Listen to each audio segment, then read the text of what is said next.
The Science of Being Great by Wallace D. Wattles. Chapter 1. Any person may become great. There is a principle of power in every person. By the intelligent use and direction of this principle, man can develop his own mental faculties. Man has an inherent power by which he may grow in whatsoever direction he pleases, and there does not appear to be any limit to the possibilities of his growth. No man has yet become so great in any faculty, but that it is possible for someone else to become greater. The possibility is in the original substance from which man is made. Genius is omniscience flowing into man. Genius is more than talent. Talent may merely be one faculty developed out of proportion to other faculties, but genius is the union of man and God in the acts of the soul. Great men are always greater than their deeds. They are in connection with a reserve of power that is without limit. We do not know where the boundary of the mental powers of man is. We do not even know if there is a boundary. The power of conscious growth is not given to the lower animals. It is man's alone, and may be developed and increased by him. The lower animals can, to a great extent, be trained and developed by man, but man can train and develop himself. He alone has this power, and he has it to an apparently unlimited extent. The purpose of life for man is growth, just as the purpose of life for trees and plants is growth. Trees and plants grow automatically along fixed lines. Man can grow as he will. Trees and plants can only develop certain possibilities and characteristics.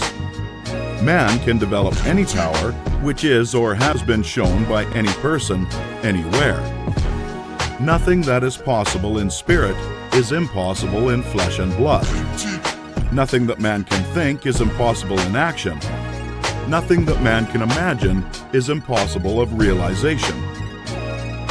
Man is formed for growth, and he is under the necessity of growing. It is essential to his happiness that he should continuously advance. Life without progress becomes unendurable, and the person who ceases from growth must either become imbecile or insane. The greater and more harmonious and well-rounded his growth, the happier man will be. There is no possibility in any man that is not in every man. But if they proceed naturally, no two men will grow into the same thing or be alike. Every man comes into the world with a predisposition to grow along certain lines, and growth is easier for him along those lines than in any other way. This is a wise provision, for it gives endless variety. It is as if a gardener should throw all his bulbs into one basket. To the superficial observer, they would look alike, but growth reveals a tremendous difference. So of men and women. They are like a basket of bulbs. One may be a rose and add brightness and color to some dark corner of the world. One may be a lily and teach a lesson of love and purity to every eye that sees. One may be a climbing vine and hide the rugged outlines of some dark rock. One may be a great oak among whose boughs the birds shall nest and sing, and beneath whose shade the flock shall rest at noon. But every one will be something worthwhile, something rare, something perfect. There are undreamed of possibilities in the common lives all around us in a large sense. There are no common people. In times of national stress and peril, the cracker-box loafers of the corner store and the village drunkard become heroes and statesmen through the quickening of the principle of power within them. There is a genius in every man and woman waiting to be brought forth. Every village has its great man or woman, someone to whom all go for advice in time of trouble. Someone who is instinctively recognized as being great in wisdom and insight. To such a one, the minds of the whole community turn in times of local crisis. He is tactically recognized as being great. He does small things in a great way. He could do great things as well if he did but undertake them. So can any man, so can you. The principle of power gives us what we ask of it. If we only undertake little things, it only gives us power for little things. But if we try to do great things in a great way, it gives us all the power there is. But beware of undertaking great things in a small way. Of that we will speak farther on. There are two mental attitudes a man may take. One makes him like a football. It has resilience and reacts strongly when force is applied to it, but it originates nothing. It never acts of itself. There is no power within it. Men of this type are controlled by circumstances and environment. Their destinies are decided by things external to themselves. The principle of power within them is never really active at all. They never speak or act from within. The other attitude makes man like a flowing spring. Power comes out of the center of him. He has within him a well of water springing up into everlasting life. He radiates force, Heist felt by his environment. The principle of power in him is in constant action. He is self-active. He hath life in himself. No greater good can come to any man or woman than to become self-active. All the experiences of life are designed by Providence to force men and women into self-activity, to compel them to cease being creatures of circumstance and master their environment. In his lowest stage, man is the child of chance and circumstance and the slave of fear. His acts are all reactions resulting from the impingement upon him of forces in his environment. He acts only as he is acted upon. He originates nothing. But the lowest savage has within him a principle of power sufficient to master all that he fears. And if he learns this and becomes self-active, he becomes as one of the gods. The awakening of the principle of power in man is the real conversion, the passing from death to life. It is when the dead hear the voice of the Son of Man and come forth and live. It is the resurrection and the life. When it is awakened, man becomes a son of the highest, and all power is given to him in heaven and on earth. Nothing was ever in any man that is not in you. No man ever had more spiritual or mental powers than you can attain, or did greater things than you can accomplish. You can become what you want to be. Chapter 2. Heredity and Opportunity. You are not barred from attaining greatness from heredity. No matter who or what your ancestors may have been, or how unlearned or lowly their station, the upward way is open for you. There is no such thing as inheriting a fixed mental position. No matter how small the mental capital we receive from our parents, it may be increased. No man is born incapable of growth. Heredity counts for something.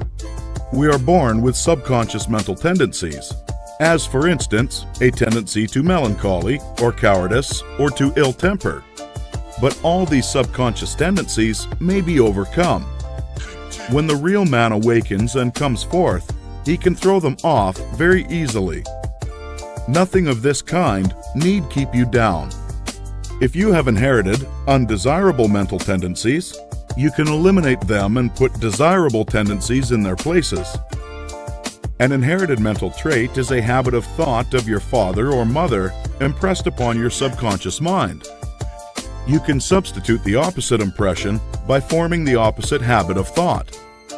You can substitute a habit of cheerfulness for a tendency to despondency. You can overcome cowardice or ill temper. Heredity may count for something too. In an inherited conformation of the skull, there is something in phrenology, if not as much as its exponents claim. It is true that the different faculties are localized in the brain, and that the power of a faculty depends on the number of active brain cells in its area. A faculty whose brain area is large is likely to act with more power than one whose cranial section is small. Hence, persons with certain conformations of the skull show talent as musicians, orators, mechanics, and so on. It has been argued from this that a man's cranial formation must, to a great extent, decide his station in life, but this is an error. It has been found that a small brain section, with many fine and active cells, gives as powerful expression to faculty as a larger brain with coarser cells, and it has been found that by turning the principle of power into any section of the brain, with the will and purpose to develop a particular talent, the brain cells may be multiplied indefinitely. Any faculty, power, or talent you possess, no matter how small or rudimentary, may be increased. You can multiply the brain cells in this particular area until it acts as powerfully as you wish. It is true that you can act most easily through those faculties that are now most largely developed. You can do with the least effort the things which come naturally. But it is also true that if you will make the necessary effort, you can develop any talent. You can do what you desire to do and become what you want to be. When you fix upon some ideal and proceed as hereinafter directed, all the power of your being is turned into the faculties required in the realization of that ideal. More blood and nerve force go to the corresponding sections of the brain, and the cells are quickened, increased, and multiplied in number. The proper use of the mind of man will build a brain capable of doing what the mind wants to do. The brain does not make the man makes the brain. Your place in life is not fixed by heredity, nor are you condemned to the lower levels by circumstance or lack of opportunity.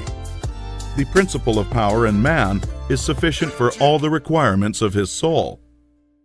No possible combination of circumstances can keep him down if he makes his personal attitude right and determines to rise.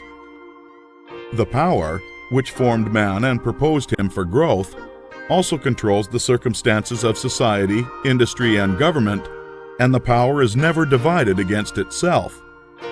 The power which is in you is in the things around you, and when you begin to move forward, the things will arrange themselves for your advantage, as described in later chapters in this book. Man was formed for growth, and all things external were designed to promote his growth.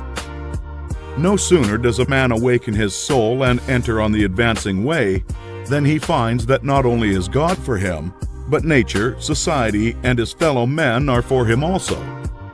And all things work together for his good if he obeys the law.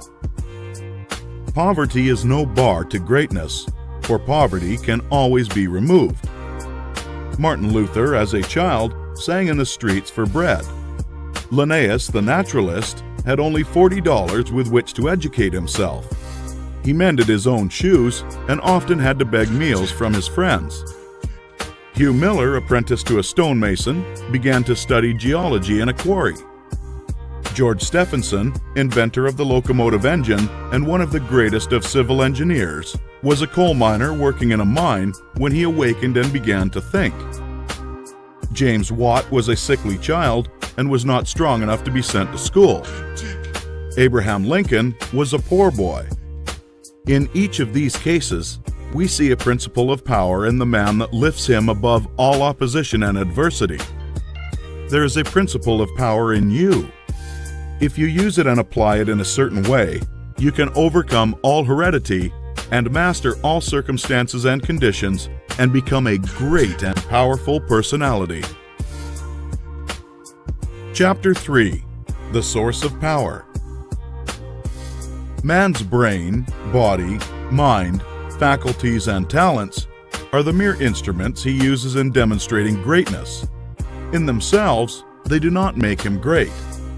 A man may have a large brain and a good mind, strong faculties, and brilliant talents, and yet he is not a great man unless he uses all these in a great way. That quality which enables a man to use his abilities in a great way makes him great.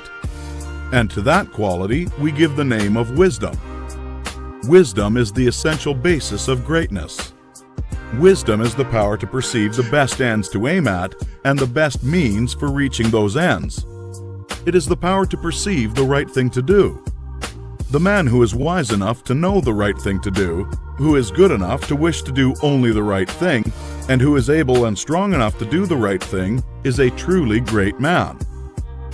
He will instantly become marked as a personality of power in any community, and men will delight to do him honor. Wisdom is dependent upon knowledge. Where there is complete ignorance, there can be no wisdom, no knowledge of the right thing to do. Man's knowledge is comparatively limited, and so his wisdom must be small, unless he can connect his mind with knowledge greater than his own and draw from it, by inspiration, the wisdom that his own limitations deny him. This he can do. This is what the really great men and women have done. Man's knowledge is limited and uncertain, therefore he cannot have wisdom in himself. Only God knows all truth. Therefore, only God can have real wisdom or the right thing to do at all times, and man can receive wisdom from God. I proceed to give an illustration. Abraham Lincoln had limited education, but he had the power to perceive truth. In Lincoln, we see preeminently apparent the fact that real wisdom consists knowing the right thing to do at all times and under all circumstances. In having the will to do the right thing, and in having talent and ability enough to be competent and able to do the right thing. Back in the days of the abolition agitation and during the Compromise period, when all other men were more or less confused as to what was right or as to what ought to be done, Lincoln was never uncertain. He saw through the superficial arguments of the pro-slavery men. He saw also the impracticability and the fanaticism of the abolitionists. He saw the right ends to aim at, and he saw the best means to attain those ends. It was because men recognized that he perceived truth and knew the right thing to do that they made him president. Any man who develops the power to perceive truth, and who can show that he always knows the right thing to do and that he can be trusted to do the right thing, will be honored and advanced. The whole world is looking eagerly for such men. When Lincoln became president, he was surrounded by a multitude of so-called able advisors, hardly any two of whom were agreed. At times, almost the whole North was opposed to what he had proposed to do. But he saw the truth when others were misled by appearances. His judgment was seldom or never wrong. He was at once the ablest statesman and the best soldier of the period. Where did he, a comparatively unlearned man, get his wisdom? It was not due to some peculiar formation of his skull or to some fineness of texture of his brain. It was not due to some physical characteristic. It was not even a quality of mind due to superior reasoning power. Processes of reason do not often reach knowledge of truth. It was due to a spiritual insight. He perceived truth, but where did he perceive it, and whence did the perception come? We see something similar in Washington, whose faith and courage, due to his perception of truth, held the colonies together during the long and often apparently hopeless struggle of the Revolution. We see something of the same thing in the phenomenal genius of Napoleon, who always knew, in military matters, the best means to adopt. We see that the greatness of Napoleon was in nature rather than in Napoleon, and we discover back of Washington and Lincoln something greater than either Washington or Lincoln. We see the same thing in all great men and women. They perceive truth, but truth cannot be perceived until it exists, and there can be no truth until there is a mind to perceive it. Truth does not exist apart from mind. Washington and Lincoln were in touch and communication with a mind that knew all knowledge and contained all truth. The same is true of all who manifest wisdom. Wisdom is obtained by reading the mind of God. Chapter 4. The Mind of God. There is a cosmic intelligence that is in all things and through all things. This is the one real substance. From it, all things proceed. It is intelligent substance or mind stuff. It is God. Where there is no substance, there can be no intelligence. For where there is no substance, there is nothing. Where there is thought, there must be a substance which thinks. Thought cannot be a function, for function is a motion, and it is inconceivable that mere motion should think. Thought cannot be vibration, For vibration is motion, and that motion should be intelligent is not thinkable. Motion is nothing but the moving of substance. If there be intelligence shown, it must be in the substance and not in the motion. Thought cannot be the result of motions in the brain. If thought is in the brain, it must be in the brain substance and not in the motions which brain substance makes. But thought is not in the brain substance, for brain substance, without life, is quite unintelligent and dead. Thought is the life principle that animates the brain in the spirit substance which is the real man. The brain does not think. The man thinks and expresses his thought through the brain. There is a spirit substance that thinks, just as the spirit substance of man permeates his body and thinks and knows in the body, so the original spirit substance, God, permeates all nature and thinks and knows in nature. Nature is as intelligent as man and knows more than man. Nature knows all things. The All-Mind has been in touch with all things from the beginning, and it contains all knowledge. Man's experience covers a few things, and these things man knows. But God's experience covers all the things that have happened since the creation, from the wreck of a planet to the passing of a comet to the fall of a sparrow. All that is and all that has been are present in the intelligence that is wrapped about us and enfolds us and presses upon us from every side. All the encyclopedias men have written are but trivial affairs compared to the vast knowledge held by the mind in which men live, move, and have their being. The truths men perceive by inspiration are thoughts held in their mind. If they were not thoughts, men could not perceive them, for they would have no existence. And they could not exist as thoughts unless there is a mind for them to exist in. And a mind is nothing else than a substance which thinks.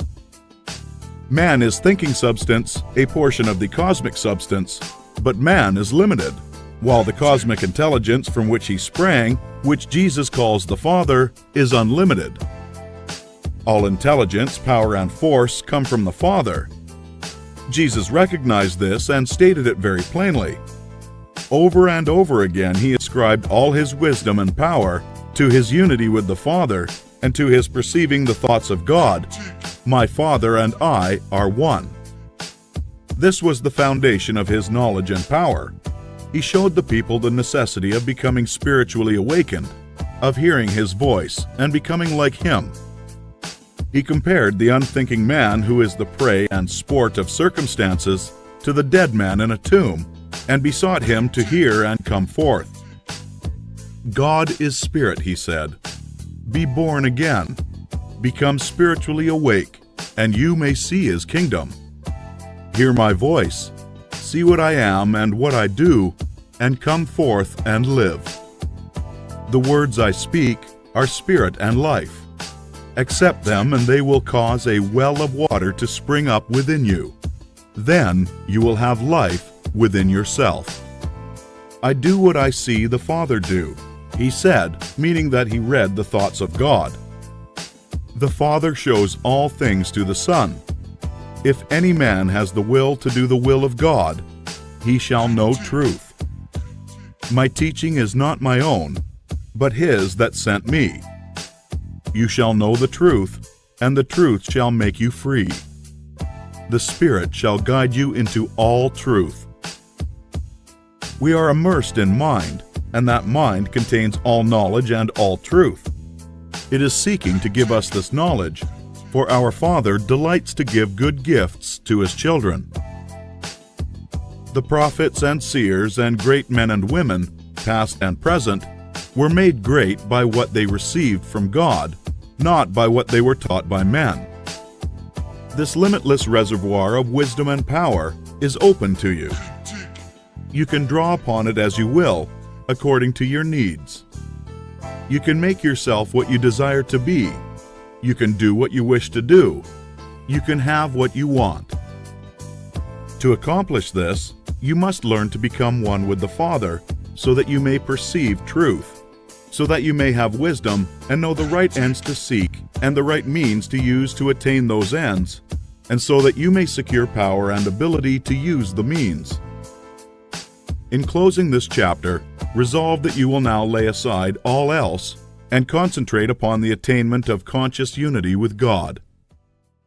Oh, when I am safe in my sylvan home, I tread on the pride of Greece and Rome, and when I am stretched beneath the pines, where the evening's star so wholly shines, I laugh at the lore and pride of man, at the sophist schools and the learned clan.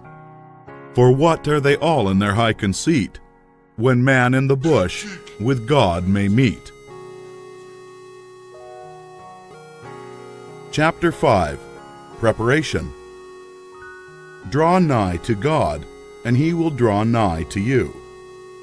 If you become like God, you can read His thoughts, and if you do not, you will find the inspirational perception of truth impossible. You can never become a great man or woman until you have overcome anxiety, worry, and fear. It is impossible for an anxious person, a worried one, or a fearful one to perceive truth. All things are distorted and thrown out of their proper relations by such mental states, and those who are in them cannot read the thoughts of God. If you are poor or anxious about business or financial matters, you are recommended to study carefully the first volume of this series, The Science of Getting Rich. That will present to you a solution for your problems of this nature, no matter how large or how complicated they may seem to be. There is not the least cause for worry about financial affairs. Every person who wills to do so may rise above want, have all he needs, and become rich.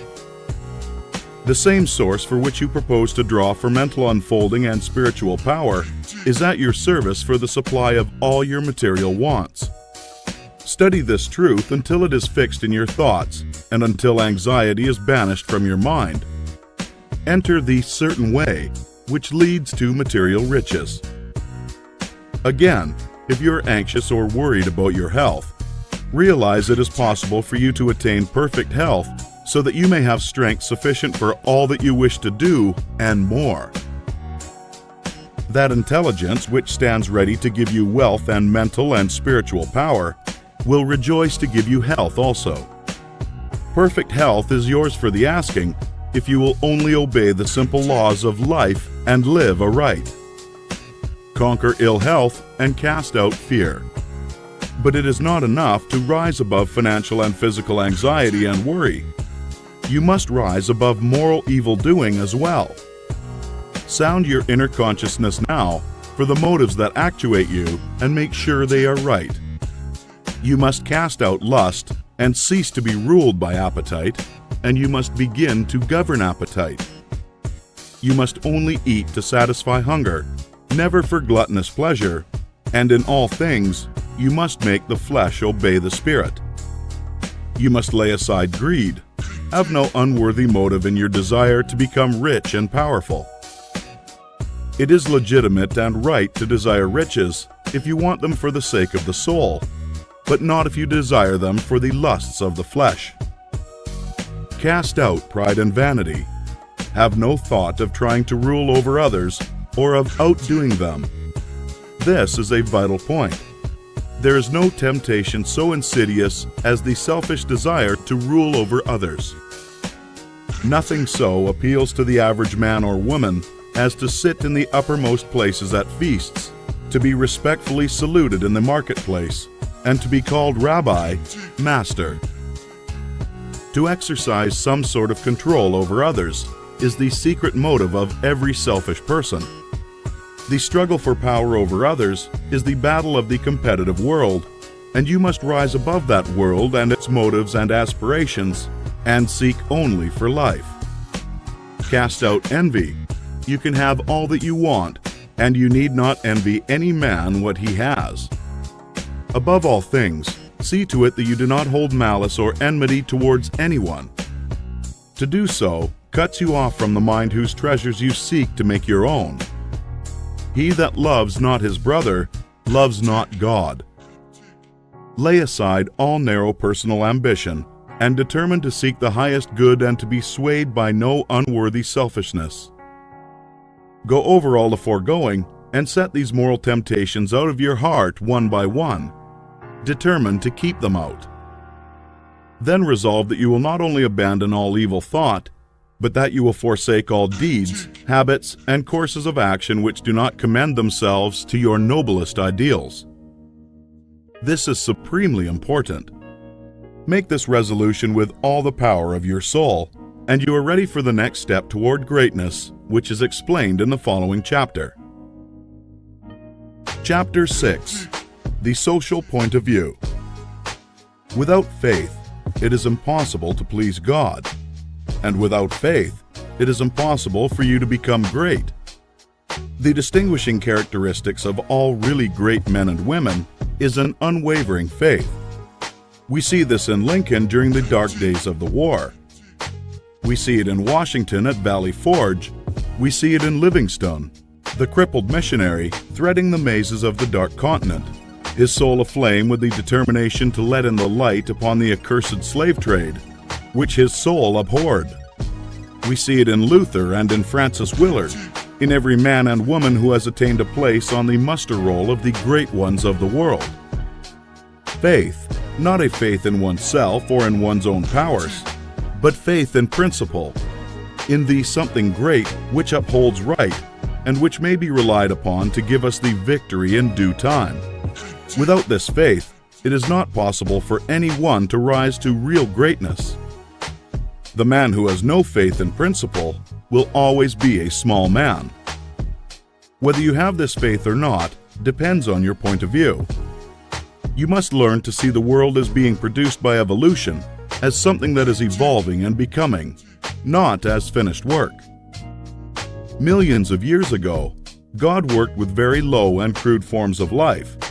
Low and crude, yet each perfect after its kind. Higher and more complex organisms, animal and vegetable, appeared through the successive ages. The earth passed through stage after stage in its unfolding, each stage perfect in itself and to be succeeded by a higher one. What I wish you to note is that the so-called lower organisms are as perfect after their kind as the higher ones. That the world in the Eocene period was perfect for that period. It was perfect, but God's work was not finished. This is true of the world today. Physically, socially, and industrially, it is all good and it is all perfect. It is not complete anywhere or in any part, but so far as the handiwork of God has gone, it is perfect. This must be your point of view, that the world and all it contains is perfect, though not completed. All's right with the world. That is the great fact. There's nothing wrong with anything, there's nothing wrong with anybody. All the facts of life you must contemplate from this standpoint. There's nothing wrong with nature. Nature is a great advancing presence, working beneficently for the happiness of all. All things in nature are good. She has no evil. She is not completed, for creation is still unfinished, but she is going on to give to man even more bountifully than she has given to him in the past. Nature is a partial expression of God, and God is love. She is perfect, but not complete. So it is of human society and government. What though there are trusts and combinations of capital, and strikes and lockouts, and so on? All these things are part of the forward movement. They are incidental to the evolutionary process of completing society. When it is complete, there will be harmony, but it cannot be completed without them. J.P. Morgan is as necessary to the coming social order as the strange animals to the age of reptiles were to the life of the succeeding period, and just as these animals were perfect after their kind, so Morgan is perfect after his kind. Behold, it is all very good. See government and industry as being perfect now, and as advancing rapidly toward being complete. Then you will understand that there is nothing to fear, no cause for anxiety, nothing to worry about. Never complain of any of these things. They are perfect. This is the very best possible world for the stage of development man has reached. This will sound like rank folly to many, perhaps to most people. What, they will say, are not child labors and the exploitation of men and women in filthy and unsanitary factories evil things? Aren't saloons evil? Do you mean to say that we shall accept all these and call them good? Child labor and similar things are no more evil than the way of living and the habits and practices of the cave dwellers were evil. His ways were those of the savage stage of man's growth, and for that stage they were perfect. Our industrial practices are those of the savage stage of industrial development, and they are also perfect. Nothing better is possible. Nothing better is possible until we cease to be mental savages in industry and business and become men and women. This can only come about by the rise of the whole race to a higher viewpoint. And this can only come about by the rise of such individuals here and there as are ready for the higher viewpoint. The cure for all this inharmoniousness lies not with the masters or employers, but with the workers themselves. Whenever they reach a higher viewpoint, whenever they share desire to do so, they can establish complete brotherhood and harmony in industry. They have the numbers and the power. They are getting now what they desire. Whenever they desire more in the way of a higher, purer, and more harmonious life, they will receive more. True, they want more now, but they only want more of the things that make for animal enjoyment, and so industry remains in the savage, brutal animal stage. When the workers begin to rise to the mental plane of living and ask for more of the things that make for the life of the mind and soul, industry will at once be raised above the plane of savagery and brutality. But it is perfect now upon its plane. Behold, in fact, it is all very good. So it is true of saloons and dens of vice. If the majority of the people desire these things, it is right and necessary that they should have them. When the majority desires a world without such discords, they will create such a world. So long as men and women are on the plane of bestial thought, so long the social order will be in part disorder and will show bestial manifestations. The people make society what it is, and as the people rise above the bestial thought, society will rise above the beastly in its manifestations. But a society which thinks in a bestial way must have saloons and dives. It is perfect after its kind, as the world was in the Eocene period, and very good. All this does not prevent you from working for better things. You can work to complete an unfinished society instead of to renovate a decaying one. And you can work with a better heart and a more hopeful spirit. It will make an immense difference with your faith and spirit whenever you look upon civilization as a good thing that is becoming better or as a bad and evil thing that is decaying. One viewpoint gives you an advancing and expanding mind, and the other gives you a descending and decreasing mind. One viewpoint will make you grow greater, and the other will inevitably cause you to grow smaller. One will enable you to work for the eternal things, to do large works in a great way toward the completing of all things that are incomplete and inharmonious. And the other will make you a mere patchwork reformer, working almost without hope to save a few lost souls from what you will grow to consider a lost and doomed world. So you see, it makes a vast difference to you, this matter of the social viewpoint. All's right with the world. Nothing can possibly be wrong but my personal attitude, and I will make that right. I will see that the facts of nature and all the events, circumstances, and conditions of society, politics, government, and industry from the highest viewpoint. It is all perfect, though incomplete. It is all the handiwork of God. Behold, it is all very good. Chapter 7. The Individual Point of View. Important as the matter of your point of view for the facts of social life is, it is of less moment than your viewpoint for your fellow man, for your acquaintances, friends, relatives, your immediate family, and, most of all, yourself. You must learn not to look upon the world as a lost and decaying thing, but as a something perfect and glorious, which is going on to a most beautiful completeness.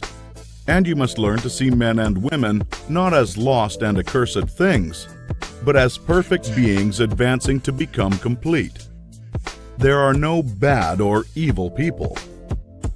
An engine, which is on the rails pulling a heavy train, is perfect after its kind, and it is good. The power of steam which drives it is good. Let a broken rail throw the engine into the ditch, and it does not become bad or evil by being so displaced. It is a perfectly good engine, but off the track. The power of steam that drives it into the ditch and wrecks it is not evil, but a perfectly good power. So that which is misplaced or applied in an incomplete or partial way is not evil. There are no evil people. There are perfectly good people who are off the track, but they do not need condemnation or punishment. They only need to get upon the rails again. That which is undeveloped or incomplete often appears to us as evil because of the way we have trained ourselves to think. The root of a bulb that shall produce a white lily is an unsightly thing. One might look upon it with disgust. But how foolish we should be to condemn the bulb for its appearance when we know the lily is within it. The root is perfect after its kind. It is a perfect but incomplete lily, and so we must learn to look upon every man and woman, no matter how unlovely in outward manifestation. They are perfect in their stage of being, and they are becoming complete. Behold, all is very good. Once we come into a comprehension of this fact and arrive at this point of view, we lose all desire to find fault with people, to judge them, criticize them, or condemn them. We no longer work as those who are saving lost souls, but as those who are among the angels, working out the completion of a glorious heaven. We are born of the Spirit, and we see the kingdom of God. We no longer see men as trees walking, but our vision is complete. We have nothing but good words to say. It is all good, a great and glorious humanity coming to completeness. And in our association with men, this puts us into an expansive and enlarging attitude of mind. We see them as great beings, and we begin to deal with them and their affairs in a great way. But if we fall to the other point of view and see a lost and degenerate race, we shrink into the contracting mind, and our dealings with men and their affairs will be in a small and contracted way. Remember to hold steady to this point of view. If you do, you cannot fail to begin at once to deal with your acquaintances and neighbors and with your own family as a great personality deals with men. This same viewpoint must be the one from which you regard yourself. You must always see yourself as a great advancing soul. Learn to say, "There is that in me of which I am made, which knows no imperfection, weakness, or sickness. The world is incomplete, but God in my own consciousness is both perfect and complete. Nothing can be wrong but my own personal attitude, and my own personal attitude can be wrong only when I disobey that which is within. I am a perfect manifestation of God so far as I have gone, and I will press on to be complete. I will trust and not be afraid." When you are able to say this understandingly, you will have lost all fear, and you will be far advanced upon the road to the development of a great and powerful personality. Chapter 8. Consecration. Having attained to the viewpoint that puts you into the right relations with the world and with your fellow man, the next step is consecration. And consecration in its true sense simply means obedience to the soul. You have that within you, that which is always impelling you toward the upward and advancing way. And that impelling something is the divine principle of power. You must obey it without question. No one will deny the statement that if you are to be great, the greatness must be a manifestation of something within. Nor can you question that this something must be the very greatest and highest that is within. It is not the mind or the intellect or the reason. You cannot be great if you go no further back to your principle than to your reasoning power. Reason knows neither principle nor morality. Your reason is like a lawyer in that it will argue for either side. The intellect of a thief will plan robbery and murder as readily as the intellect of a saint will plan a great philanthropy. Intellect helps us see the best means and manner of doing the right thing, but intellect never shows us the right thing. Intellect and reason serve the selfish man for his selfish ends as readily as they serve the unselfish man for his unselfish ends. Use intellect and reason without regard to principle, and you may become known as a very able person, but you will never become known as a person whose life shows the power of real greatness. There is too much training of the intellect and reasoning powers, and too little training in the obedience to the soul. This is the only thing that can be wrong with your personal attitude when it fails to be one of obedience to the principle of power. By going back to your own center, you can always find the pure idea of right for every relationship. To be great and to have power is only necessary to conform your life to the pure idea as you find it in the great within. Every compromise on this point is made at the expense of a loss of power. This you must remember. There are many ideas in your mind that you have outgrown, and which, from force of habit, you still permit to dictate the actions of your life. Cease all this. Abandon everything you have outgrown. There are many ignoble customs, social and other, which you still follow, although you know they tend to dwarf and belittle you and keep you acting in a small way. Rise above all this. I do not say that you should absolutely disregard conventionalities or the commonly accepted standards of right or wrong. You cannot do this, but you can deliver your soul from most of the narrow restrictions that bind the majority of your fellow men. Do not give your time and strength to the support of obsolete institutions, religion or otherwise. Do not be bound by creeds in which you do not believe. Be free. You have perhaps formed some sensual habits of mind or body. Abandon them. You still indulge in distrustful fears that things will go wrong or that people will betray you or mistreat you. Get above all of them. You still act selfishly in many ways and on many occasions. Cease to do so. Abandon all these, and in place of them, put the best actions you can form a conception of in your mind. If you desire to advance and you are not doing so, remember that it can only be because your thought is better than your practice. You must do as well as you think. Let your thoughts be ruled by principle, and then live up to your thoughts. Let your attitudes in business, in politics, in neighborhood affairs, and in your own home be the expression of the best thoughts you can think. Let your manner toward all men and women, great and small, and especially to your own family circle, always be the most kindly, gracious, and courteous you can picture in your imagination.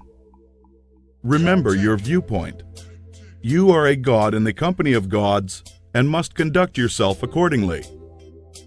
The steps to consecration are few and simple. You cannot rule from below if you are to be great.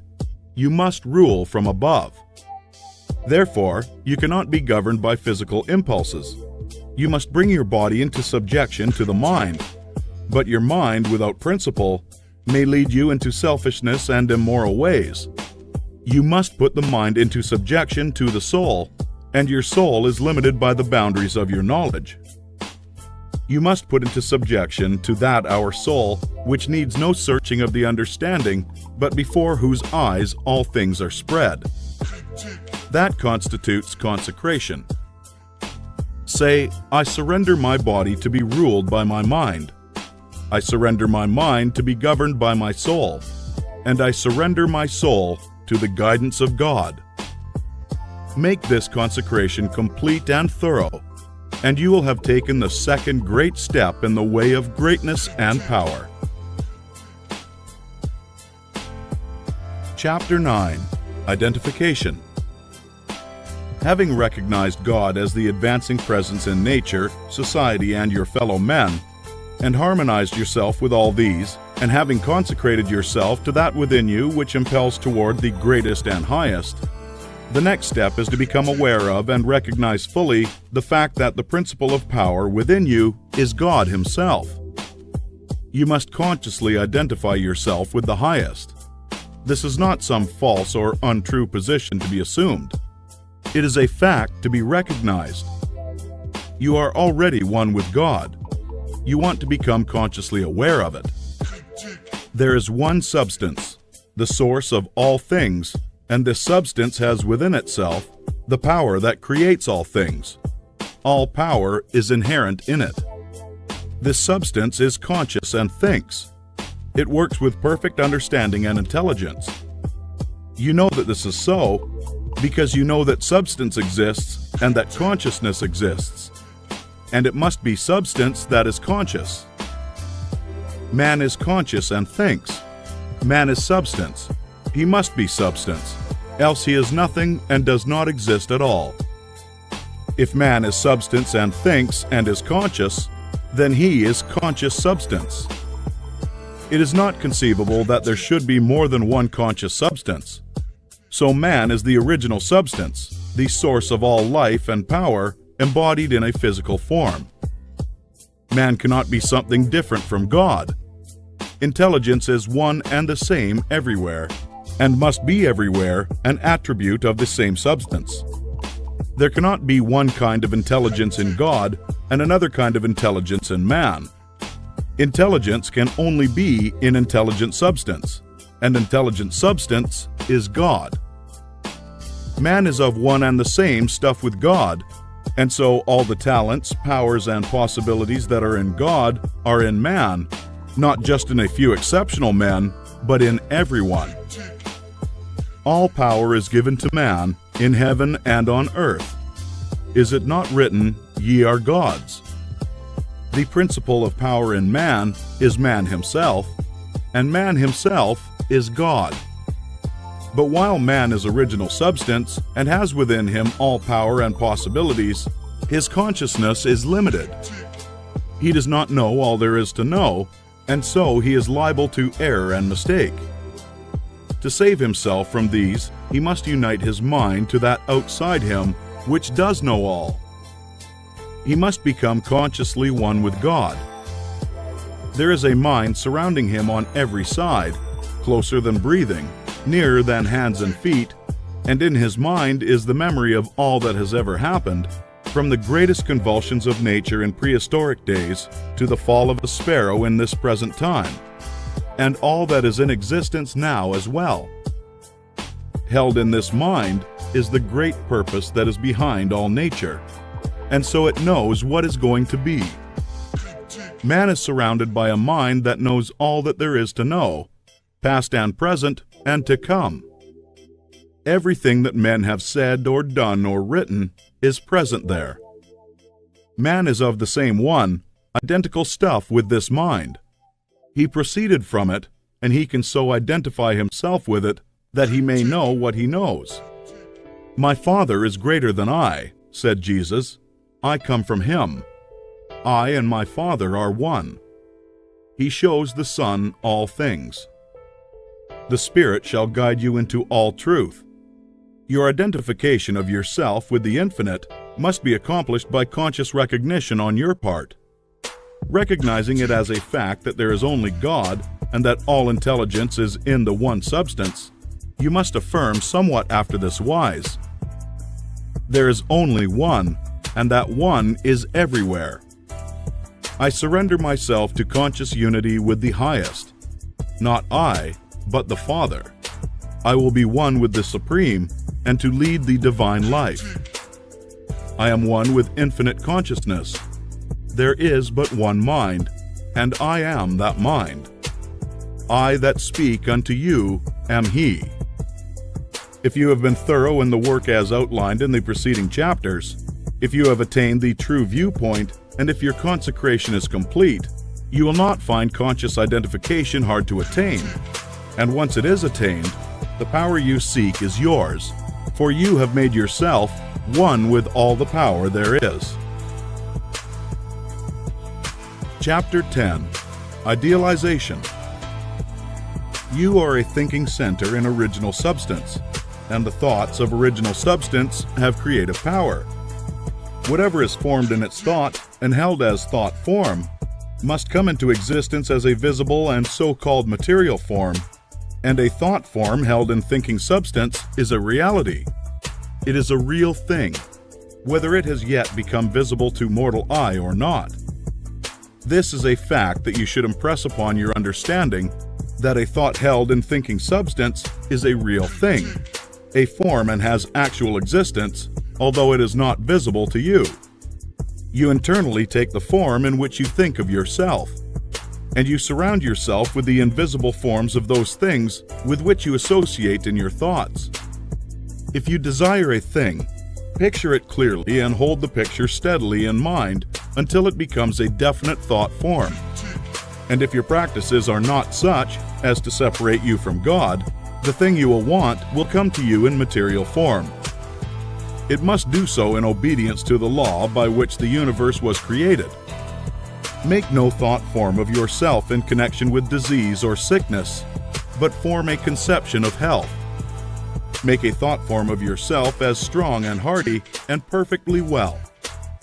Impress this thought form on creative intelligence, and if your practices are not in violation of the laws by which the physical body is built, your thought form will become manifest in your flesh. This also is certain. It comes by obedience to law.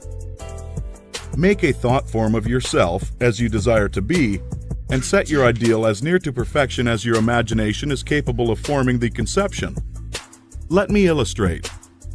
If a young law student wishes to become great, let him picture himself, while attending to the viewpoint, consecration, and identification as previously directed, as a great lawyer, pleading his case with matchless eloquence and power before the judge and jury, as having an unlimited command of truth, of knowledge, and of wisdom.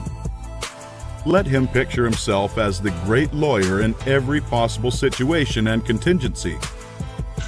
While he is still only the student in all circumstances, let him never forget or fail to he the great lawyer in his thought form of himself. As the thought form grows more definite and habitual in his mind, the creative energies, both within and without, are set at work. He begins to manifest the form from within, and all the essentials without, which go into the picture, begin to be impelled toward him. He makes himself into the image, and God works with him. Nothing can prevent him from becoming what he wishes to be. In the same general way, the musical student pictures himself as performing perfect harmonies and as delighting vast audiences. The actor forms the highest conception he is capable of in regard to his art and applies this conception to himself.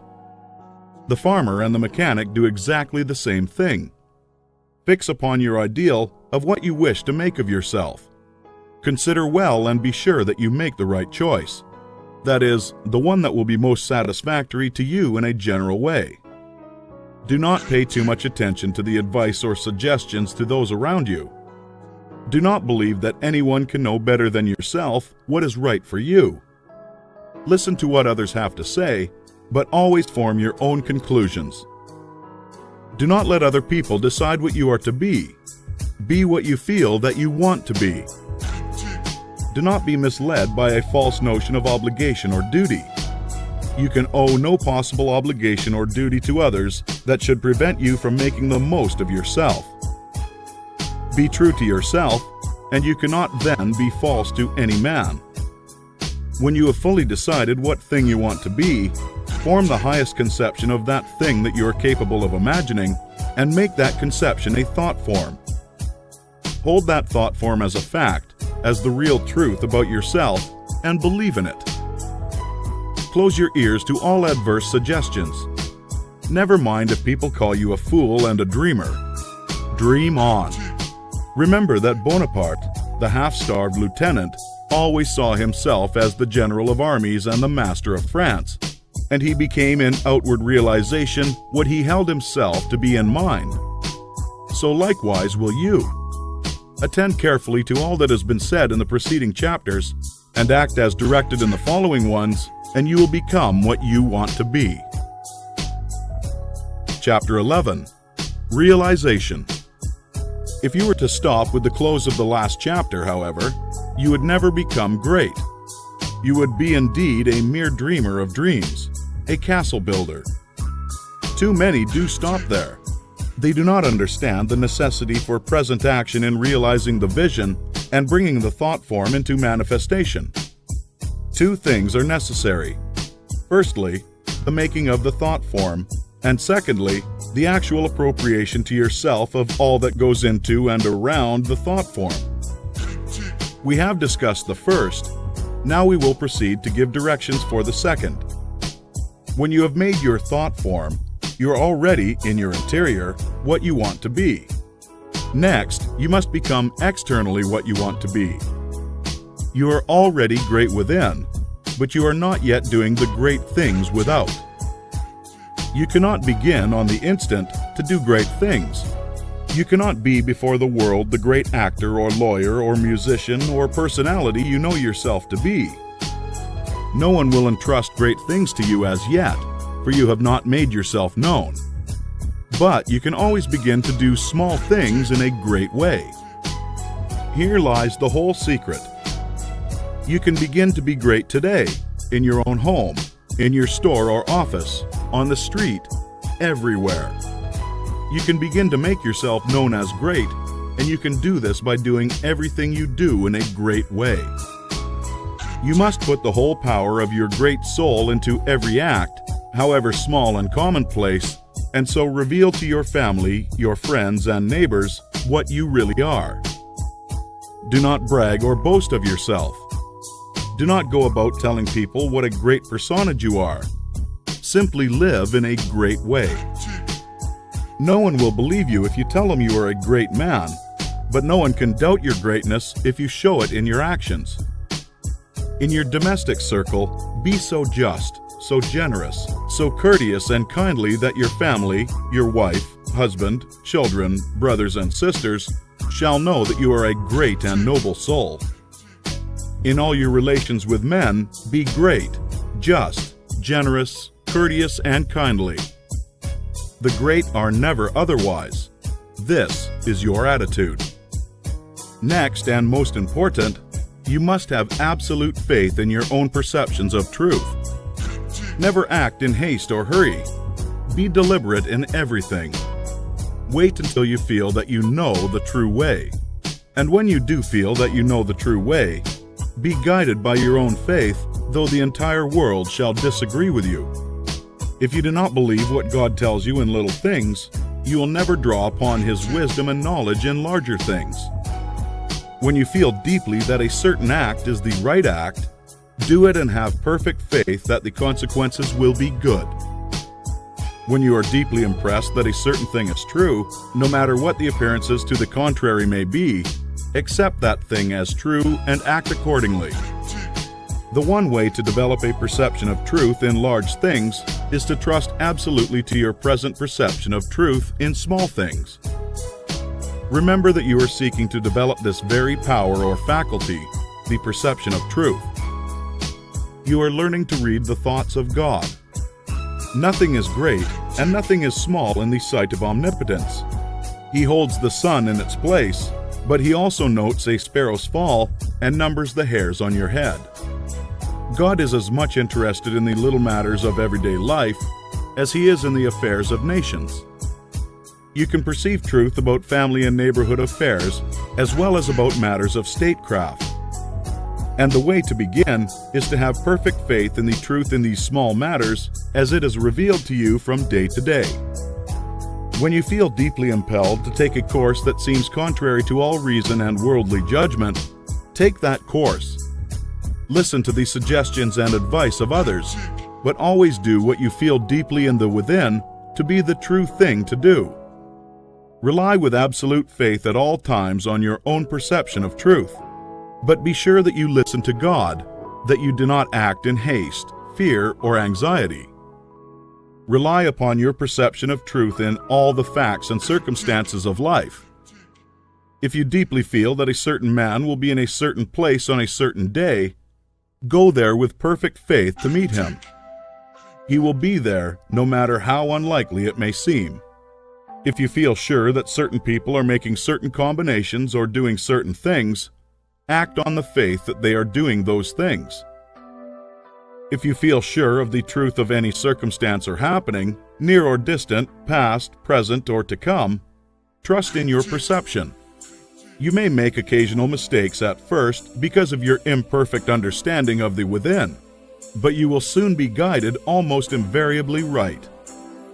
Soon your family and friends will begin to defer more and more to your judgment and to be guided by you. Soon your neighbors and townsmen will be coming to you for counsel and advice. Soon you will be recognized as one who is great in small things, and you will be called upon more and more to take charge of larger things. All that is necessary to be guided absolutely, in all things, by your inner light, your perception of truth. Obey your soul. Have perfect faith in yourself. Never think of yourself with doubt or distrust, or as one who makes mistakes. If I judge, my judgment is just, for I seek not honor from men, but from the Father only. Chapter 12. Hurry and Habit. No doubt you have many problems, domestic, social, physical, and financial, which seem to you to be pressing for instant solution. You have debts that must be paid or other obligations that must be met.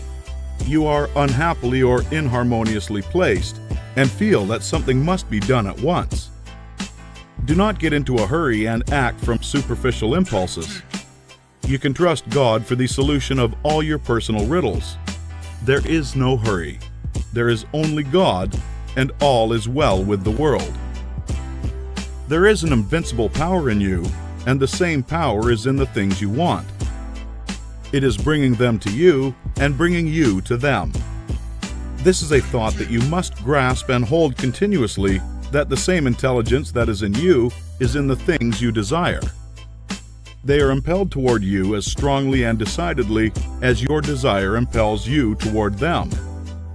The tendency, therefore, of a steady-held thought must be to bring the things you desire to you and to group them around you. So long as you hold your thought and your faith right, all must go well. Nothing can be wrong but your own personal attitude, and that will not be wrong if you trust and are not afraid. Hurry is the manifestation of fear. He who fears has plenty of time. If you act with perfect faith in your own perceptions of truth, you will never be too late or too early, and nothing will go wrong. If things appear to be going wrong, do not get disturbed in mind. It is only an appearance. Nothing can go wrong in this world but yourself, and you can go wrong only by getting into the wrong mental attitude.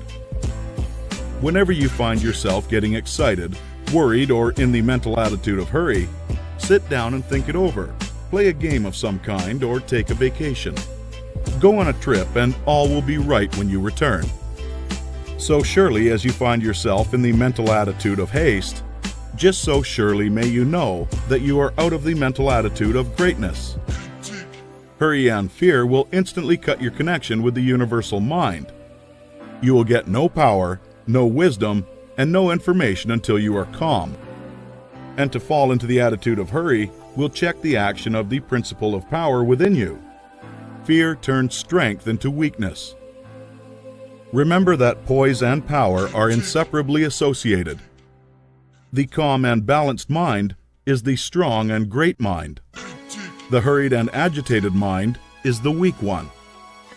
Whenever you fall into the mental state of hurry, you may know that you have lost the right viewpoint. You are beginning to look upon the world, or some part of it, as going wrong. At such times, read chapter 6 of this book. Consider the fact that this work is perfect now with all that it contains. Nothing is going wrong. Nothing can be wrong. Be poised. Be calm. Be cheerful. Have faith in God. Next, as to habit, it is probable that your greatest difficulty will be to overcome your old habitual ways of thought and to form new habits. The world is ruled by habit. Kings, tyrants, masters, and plutocrats hold their position solely because people have come to habitually accept them. Things are as they are because people have formed the habit of accepting them as they are.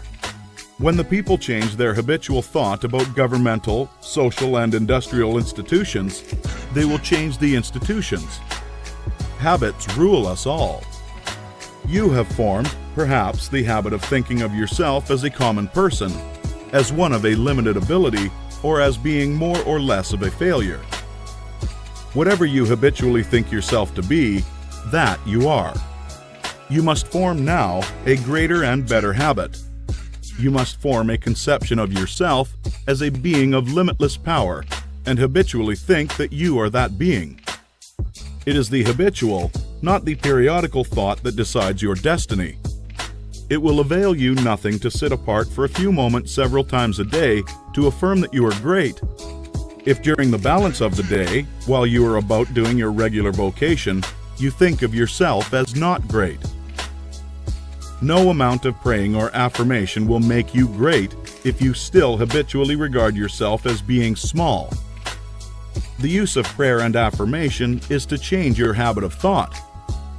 Any act, mental or physical, often repeated becomes a habit. The purpose of mental exercise is to repeat certain thoughts over and over again until the thinking of those thoughts becomes constant and habitual.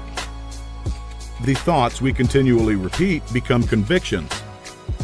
What you must do is to repeat the new thought of yourself until it is the only way in which you think of yourself. Habitual thought, and not environment or circumstance, has made you what you are. Every person has some central idea or thought form of himself, and by this idea, he classifies and arranges all his facts and external relationships. You are classifying your facts either according to the idea that you are great and strong personality, or according to the idea that you are limited, common, or weak. If the latter is the case, you must change your central idea. Get a new mental picture of yourself. Do not try to become great by repeating mere strings of words or superficial formulas, but repeat over and over the thought of your own power and ability until you classify external facts and decide your place everywhere by this idea. In another chapter, there will be found an illustrative mental exercise and further directions on this point. Chapter 13. Thought. Greatness is only attained by the constant thinking of great thoughts. No man can become great in outward personality until he is great internally, and no man can be great internally until he thinks. No amount of education, reading, or study can make you great without thought, but thought can make you great with very little study. There are altogether too many people who are trying to make something of themselves by reading books without thinking. All such will fail. You are not mentally developed by what you read, but by what you think about what you read. Thinking is the hardest, most exhausting of all labor, and hence many people shrink from it. God has so formed us that we are continuously impelled to thought. We must either think or engage in some activity to escape thought. The headlong continuous chase for pleasure, in which most people spend all their leisure time, is only an effort to escape thought. If they are alone or if they have nothing amusing to take their attention, as a novel or a show to see, they must think. And to escape from thinking, they must resort to novels, shows, and all the endless devices of the purveyors of amusement. Most people spend the greater part of their leisure time running away from thought, hence they are where they are. We never move forward until we begin to think. Read less and think more. Read about great things and think about great questions and issues. We have at the present time few really great figures in the political life of our country. Our politicians are a petty lot. There is no Lincoln, no Webster, no Clay, Calhoun, or Jackson. Why? Because our present statesmen deal only with sordid and petty issues. Questions of dollars and cents, of expediency and party success, of material prosperity without regard to ethical right. Thinking along these lines does not call forth great souls. The statesmen of Lincoln's time and previous times dealt with questions of eternal truth, of human rights and justice. Men thought of great themes, they thought great thoughts, and they became great men. Thinking, not mere knowledge or information, makes personality. Thinking is growth. You cannot think without growing. Every thought engenders another thought. Write one idea, and others will follow until you have written a page. You cannot fathom your own mind. It has neither bottom nor boundaries. Your first thoughts may be crude, but as you go on thinking, you will use more and more of yourself. You will quicken new brain cells into activity, and you will develop new faculties. Heredity, environment, circumstances, all things must give way before you practice sustained and continuous thought. But, on the other hand, if you neglect to think for yourself and only use other people's thought, you will never know what you are capable of, and you will end by being incapable of anything. There can be no real greatness without original thought. All that a man does outwardly is the expression and completion of his inward thinking. No action is possible without thought. No great action is possible until a great thought has preceded it. Action is the second form of thought, and personality is the materialization of thought. Environment is the result of thought. Things group themselves or arrange themselves around you according to your thought. There is, as Emerson says, some central idea or conception of yourself by which all the facts of your life are arranged and classified. Change this central idea, and you change the arrangement or classification of all the facts and circumstances of your life. You are what you are because you think as you do. You are where you are because you think as you do. You see, then, the immense importance of thinking about the great essentials set forth in the preceding chapters. You must not accept them in any superficial way. You must think about them until they are part of your central idea. Go back to the matter of the point of view and consider, in all its bearings, the tremendous thought that you live in a perfect world among perfect people, and that nothing can possibly be wrong with you but your own personal attitude. Think about this until you fully realize all that it means to you. Consider that this is God's world and that it is the best of all possible worlds, that He has brought it thus far towards completion by the processes of organic, social, and industrial evolution, and that it is going on to greater completeness and harmony. Consider that there is one great, perfect, intelligent principle of life and power, causing all the changing phenomena of the cosmos. Think about this until you see that it is true, and until you comprehend how you should live and act as a citizen of such a perfect whole. Next, think of the wonderful truth that this great intelligence is in you. It is your own intelligence. It is an inner light impelling you toward the right thing and the best thing, the greatest act, and the highest happiness. It is a principle of power in you, giving you all the ability and genius there is. It will infallibly guide you to the best if you will submit to it and walk in the light. Consider what is meant by your consecration of yourself when you say, "I will obey my soul." This is a sentence of tremendous meaning. It must revolutionize the attitude and behavior of the average person. Then think of your identification with this great Supreme, that all its knowledge is yours and all its wisdom is yours for the asking.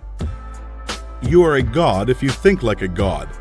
If you think like a god, you cannot fail to act like a god. Divine thoughts will surely externalize themselves in a divine life. Thoughts of power will end in a life of power. Great thoughts will manifest in great personality. Think well of all this, and then you are ready to act. Chapter 14. Action at Home. Do not merely think that you are going to become great. Think that you are great now. Do not think that you will begin to act in a great way at some future time. Begin now. Do not think that you will act in a great way when you reach a different environment. Act in a great way where you are now. Do not think that you will begin to act in a great way when you begin to deal with great things. Begin to deal in a great way with small things. Do not think that you will begin to be great when you get among more intelligent people or among people who understand you better. Begin now to deal in a great way with people around you. If you are not in an environment where there is scope for your best powers and talents, you can move in due time. But meanwhile, you can be great where you are. Lincoln was as great when he was a backwoods lawyer as when he was president. As a backwoods lawyer, he did common things in a great way, and that made him president. Had he waited until he reached Washington to begin to be great, he would have remained unknown. You are not made great by the location in which you happen to be, nor by the things with which you may surround yourself. You are not made great by what you receive from others, and you can never manifest greatness so long as you depend on others. You will manifest greatness only when you begin to stand alone. Dismiss all thought of reliance on externals, whether things, books, or people. As Emerson said, Shakespeare will never be made by the study of Shakespeare. Shakespeare will be made by the thinking of Shakespearean thoughts. Never mind how the people around you, including those of your own household, may treat you. That has nothing at all to do with your being great. That is, it cannot hinder you from being great. People may neglect you and be unthankful and unkind in their attitude toward you. Does that prevent you from being great in your manner and attitude toward them? Your Father, Jesus said, is kind to the unthankful and the evil. Would God be great if he should go away and sulk because people were unthankful and did not appreciate him? Treat the unthankful and the evil in a great and perfectly kind way, just as God does. Do not talk about your greatness. You are really, in essential nature, no greater than those around you. You may have entered upon a way of living and thinking which they have not yet found, but they are perfect on their own plane of thought and action. You are entitled to no special honor or consideration for your greatness. You are a god, but you are among gods. You will fall into the boastful attitude if you see other people's shortcomings and failures and compare them with your own virtues and successes. And if you fall into the boastful attitude of mind, you will cease to be great and become small. Think of yourself as a perfect being among perfect beings, and meet every person as an equal, not as either superior or an inferior. Give yourself no airs. Great people never do. Ask no honors and seek for no recognition. Honors and recognition will come fast enough if you are entitled to them. Begin at home. It is a great person who can always be poised, assured, calm, and perfectly kind and considerate at home. If your manner and attitude in your own family are always the best you can think, you will soon become the one on whom all others will rely. You will be a tower of strength and a support in time of trouble. You will be loved and appreciated. At the same time, do not make the mistake of throwing yourself away in the service of others. The great person respects himself. He serves and helps, but he is never slavishly servile. You cannot help your family by being a slave to them, or by doing for them those things that by right they should do for themselves. You do a person injury when you wait on him too much. The selfish and exacting are a great deal better off if their exactions are denied. The ideal world is not one where there are a lot of people being waited on by other people. It is a world where everybody waits on himself.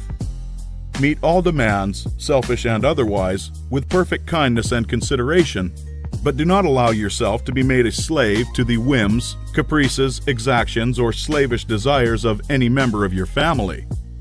To do so is not great, and it works an injury to the other party. Do not become uneasy over the failures or mistakes of any member of your family and feel that you must interfere.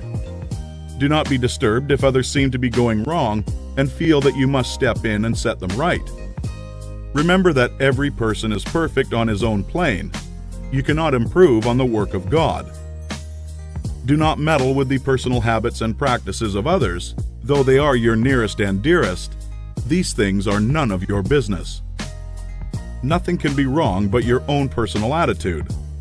Make that right, and you will know that all else is right.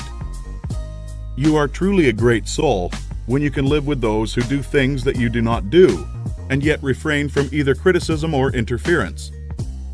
Do the things that are right for you to do, and believe that every member of your family is doing the things that are right for them. Nothing is wrong with anybody or anything. Behold, it is all very good.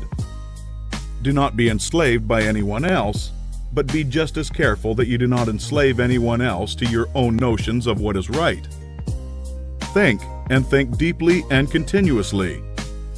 Be perfect in your kindness and consideration. Let your attitude be that of a God among gods, and not that of a God among inferior beings. This is the way to be great in your own home. Chapter 15. Action Abroad. The rules that apply to your action at home must apply to your action everywhere. Never forget for an instant that this is a perfect world and that you are a God among gods. You are as great as the greatest, but all are your equals.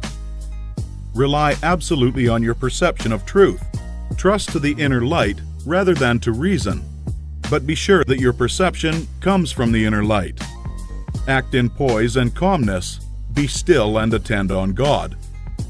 Your identification of yourself with the All-Mind will give you all the knowledge you need for guidance in a contingency that may arise in your own life or in the lives of others. It is only necessary that you should be supremely calm and rely upon the eternal wisdom that is within you.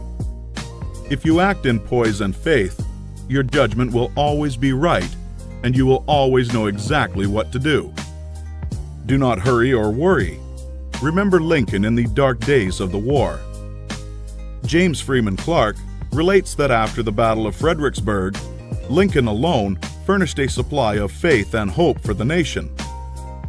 Hundreds of leading men from all parts of the country went sadly into his room and came out cheerful and hopeful. They had stood face to face with the highest and had seen God in this lank, ungainly, patient man, although they knew it not. Have perfect faith in yourself and in your own ability to cope with any combination of circumstances that may arise. Do not be disturbed if you are alone. If you need friends, they will be brought to you at the right time. Do not be disturbed if you feel that you are ignorant.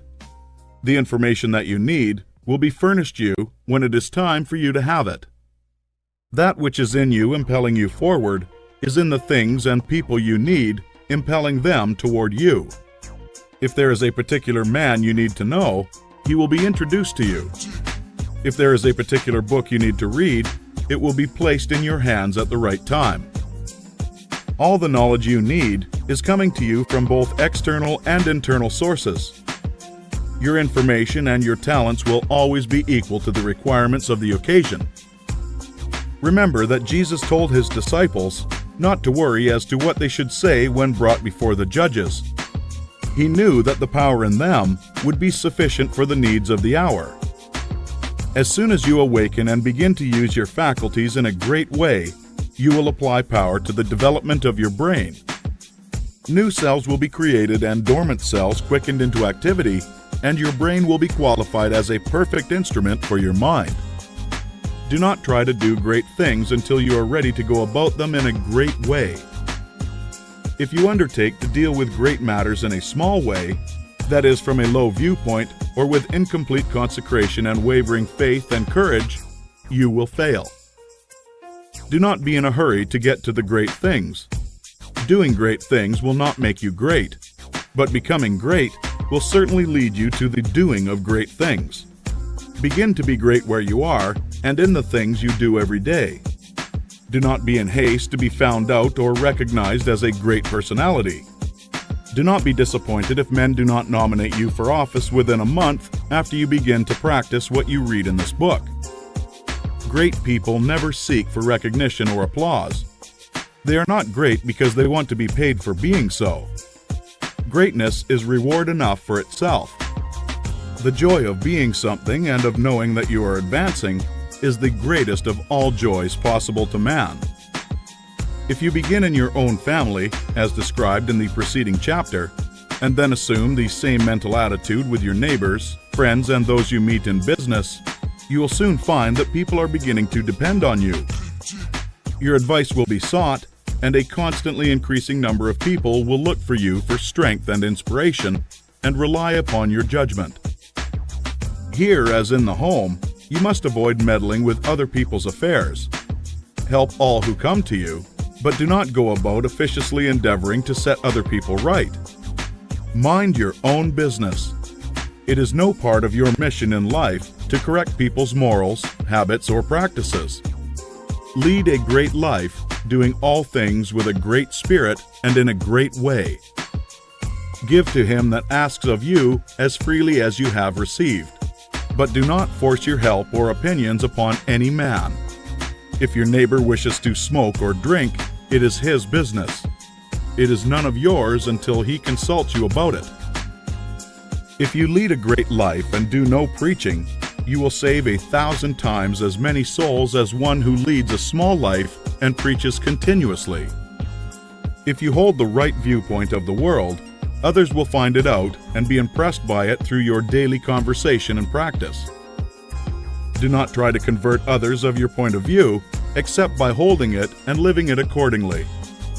If your consecration is perfect, you do not need to tell anyone. It will speedily become apparent to all that you are guided by a higher principle than the average man or woman. If your identification with God is complete, you do not need to explain the fact to others. It will become self-evident. To become known as a great personality, you have nothing to do but live. Do not imagine that you must go charging about the world like Don Quixote, tilting at windmills and overturning things in general, in order to demonstrate that you are somebody. Do not go hunting for big things to do. Live a great life where you are and in the daily work you have to do, and greater works will surely find you out. Big things will come to you, asking to be done. Be so impressed with the value of a man that you treat even a beggar or the tramp with the most distinguished consideration. All is God. Every man and woman is perfect. Let your manner be that of God, addressing other gods. Do not save all your consideration for the poor. The millionaire is as good as the tramp. This is a perfectly good world, and there is not a person or a thing in it, but is exactly right. Be sure to keep this in mind in dealing with things and men. Form your mental vision of yourself with care. Make the thought form of yourself as you wish to be, and hold with this faith that it is being realized, and with the purpose to realize it completely. Do every common act as a God should do it. Speak every word as a God should speak it. Meet men and women of both low and high estate as a God meets other divine beings. Begin thus and continue thus, and your unfolding in ability and power will be great and rapid. Chapter 16. Some further explanations. We go back here to the matter of the point of view, for besides being vitally important, it is most likely the one to give the students the most trouble. We have been trained, partly by mistaken religious teachers, to look upon the world as being like a wrecked ship, storm-driven upon a rocky coast. Utter destruction is inevitable at the end, and the most that can be done is to rescue perhaps a few of the crew.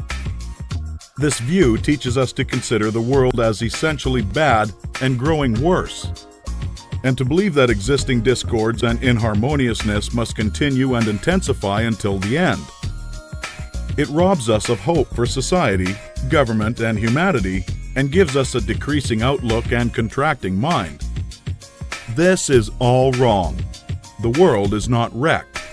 It is like a magnificent steamer with the engines in place and the machinery in perfect order. The bunkers are full of coal, and the ship is amply provisioned for the cruise. There is no lack of any good thing. Every provision Omniscience could devise has been made for safety, comfort, and happiness of the crew.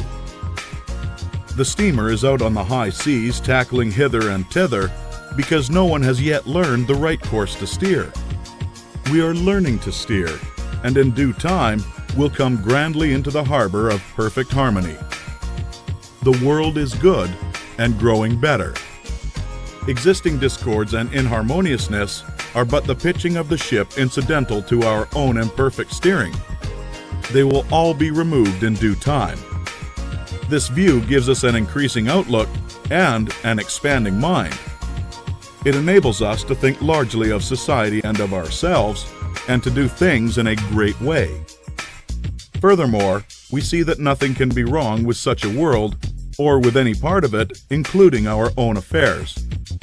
If it is all moving on toward completion, then it is not going wrong. And as our personal affairs are a part of the whole, they are not going wrong. You and all you are concerned with are moving on toward completeness. Nothing can check this forward movement but yourself, and you can only check it by assuming a mental attitude that is at cross purposes with the mind of God. You have nothing to keep right but yourself. Nothing can possibly go wrong with you, and you can have nothing to fear. No business or other disaster can come upon you if your personal attitude is right, for you are a part of that which is increasing and advancing, and you must increase and advance with it. Moreover, your thought form will be mostly shaped according to your viewpoint of the cosmos. If you see the world as a lost and ruined thing, you will see yourself as a part of it, and as partaking of its sins and weaknesses. If your outlook for the world as a whole is hopeless, your outlook for yourself cannot be hopeful. If you see this world as declining towards its end, you cannot see yourself as advancing. Unless you think well of all the works of God, you cannot really think well of yourself. And unless you think well of yourself, you can never become great.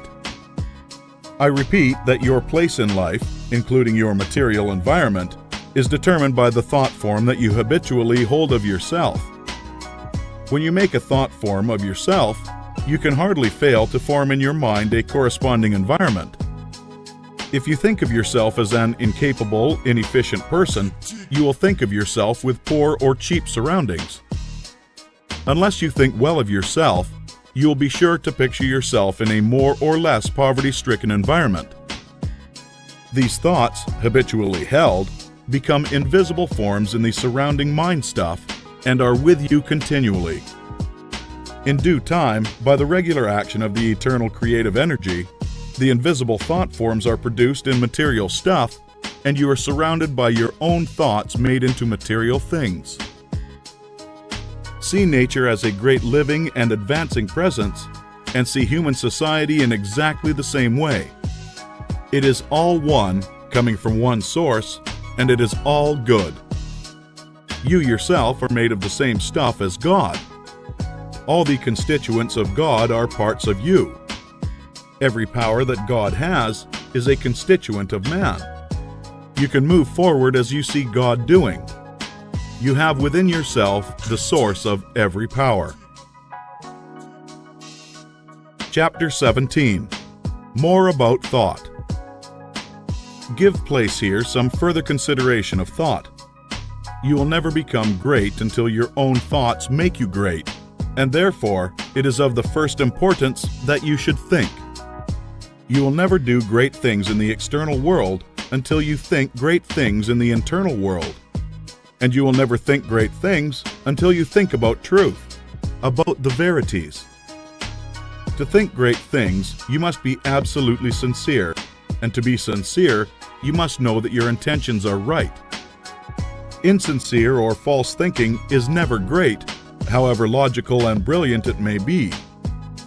The first and most important step is to seek the truth about human relations, to know what you ought to be to other men and what they ought to be to you. This brings you back to the search for a right viewpoint. You should study organic and social evolution. Read Darwin and Walter Thomas Mills, and when you read, think. Think the whole matter over until you see the world of things and men in the right way. Think about what God is doing until you can see what He is doing. Your next step is to think yourself into the right personal attitude. Your viewpoint tells you what the right attitude is, and obedience to the soul puts you into it. It is only by making a complete consecration of yourself to the highest that is within you that you can attain to sincere thinking. So long as you know you are selfish in your aims, or dishonest or crooked in any way in your intentions or practices, your thinking will be false and your thoughts will have no power. Think about the way you are doing things, about your intentions, purposes, and practices until you know that they are right. The fact of his own complete unity with God is one that no person can grasp without deep and sustained thinking. Anyone can accept the proposition in a superficial way, but to feel and realize a vital comprehension of it is another matter. It is easy to think that going outside of yourself to meet God, but it is not so easy to think of going inside yourself to meet God. But God is there, and in the Holy of Holies of your own soul, you may meet Him face to face. It is a tremendous thing, this fact that all you need is already within you, that you do not have to consider how to get the power to do what you want to do or to make yourself what you want to be. You only have to consider how to use the power you have in the right way, and there is nothing to do but to begin. Use your perception of truth. You can see some truth today. Live fully up to that, and you will see more truth tomorrow. To rid yourself of the old false ideas, you'll have to think a great deal about the value of men, the greatness and worth of a human soul. You must cease from looking at human mistakes and look at successes. Cease from seeing faults and see virtues. You can no longer look upon men and women as lost and ruined beings that are descending into hell. You must come to regard them as shining souls who are ascending toward heaven. It will require some exercise of willpower to do this, but this is the legitimate use of the will, to decide what you will think about and how you will think. The function of the will is to direct thought. Think about the good side of men, the lovely, attractive part, and exert your will in refusing to think of anything else in connection with them. I know of no one who has attained so much on this one point as Eugene V. Debs, twice the socialist candidate for the President of the United States. Mr. Debs reverences humanity. No appeal for help is ever made to him in vain. No one receives from him an unkind or censorious word. You cannot come into his presence without being made sensible of his deep and kindly personal interest in you. Every person, be he millionaire, grimy workingman, or toil-worn woman, receives the radiant warmth of a brotherly affection that is sincere and true. No ragged child speaks to him on the street without receiving instant and tender recognition. Debs loves men. This has made him the leading figure in a great movement, the beloved hero of 1,000,000 hearts, and will give him a deathless name. It is a great thing to love men so, and it is only achieved by thought. Nothing can make you great but thought. We may divide thinkers into those who think for themselves and those who think through others. The latter are the rule, and the former the exception. The first are original thinkers in a double sense, and egotists in the noblest meaning of the word. Say Schopenhauer. The key to every man is his thought. Sturdy and defiant though he look, he has a helm which he obeys, which is the idea after which all his facts are classified. He can only be reformed by showing him a new idea which commands his own. Emerson. All truly wise thoughts have been thought already thousands of times, but to make them really ours, we must think them over again honestly till they root in our personal expression. Goethe.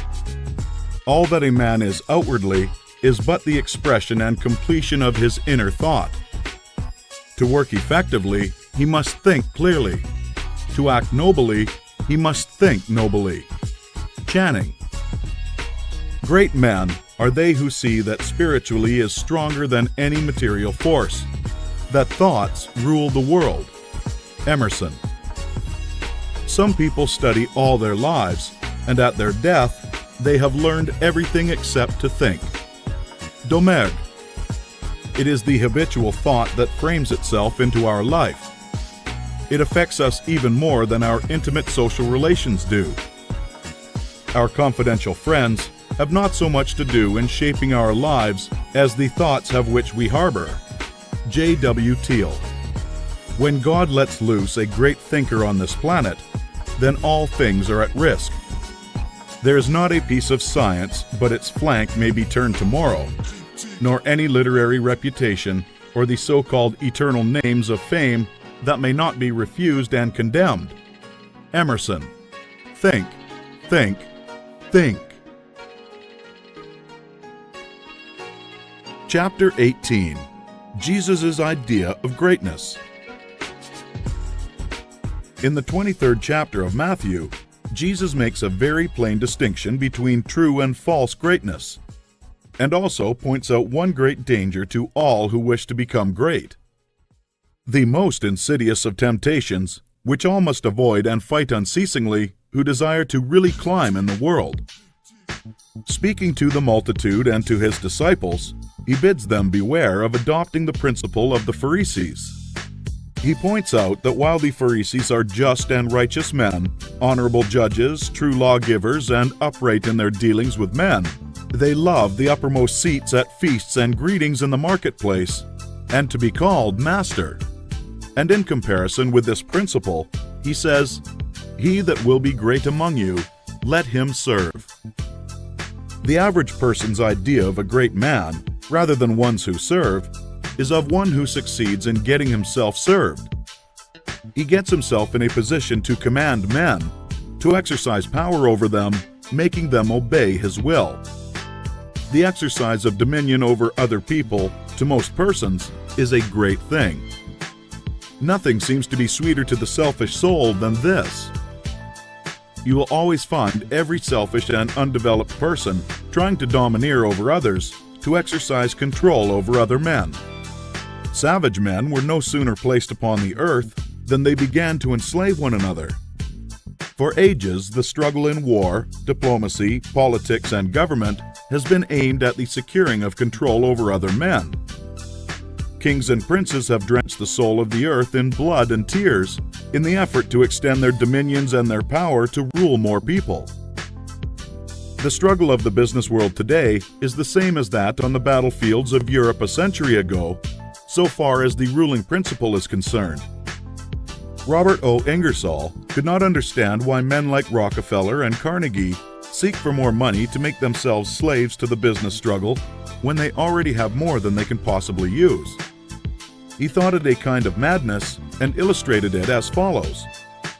Suppose a man had 50,000 pairs of pants, 75,000 vests, 100,000 coats, and 150,000 neckties. What would you think of him if he arose in the morning before light and worked until after it was dark every day, rain or shine, in all kinds of weather, merely to get another necktie? But it is not a good simile. The possession of neckties gives a man no power over other men, while the possession of dollars does. Rockefeller, Carnegie, and their kind are not after dollars, but power. It is the principle of the Pharisee. It is the struggle for the high place. It develops able men, cunning men, resourceful men, but not great men. I want you to contrast these two ideas of greatness sharply in your minds. He that will be great among you, let him serve. Let me stand before the average American audience and ask the name of the greatest American, and the majority will think of Abraham Lincoln. And is this not because in Lincoln, above all other men who have served us in public life, we recognize the spirit of service? Not servility, but service. Lincoln was a great man because he knew how to be a great servant. Napoleon, able, cold, selfish, seeking the high places, was a brilliant man. Lincoln was great. Napoleon was not. The very moment you begin to advance and are recognized as one who is doing things in a great way, you will find yourself in danger. The temptation to patronize, advise, or take upon yourself the direction of other people's affairs is sometimes almost irresistible. Avoid, however, the opposite danger of falling into servility or of completely throwing yourself away in the service of others. To do this has been the ideal of a great many people. The completely self-sacrificing life has been thought to be the Christ-like life because, as I think, of a complete misconception of the character and teachings of Jesus.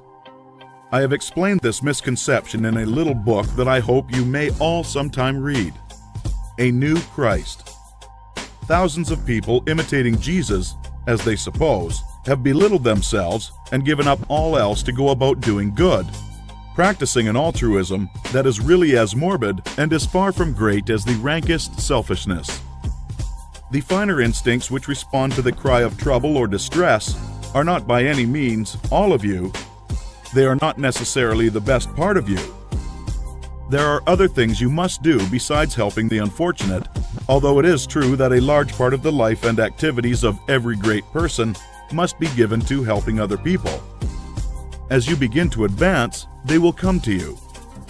Do not turn them away, but do not make the fatal error of supporting that the life of complete self-abnegation is the way of greatness.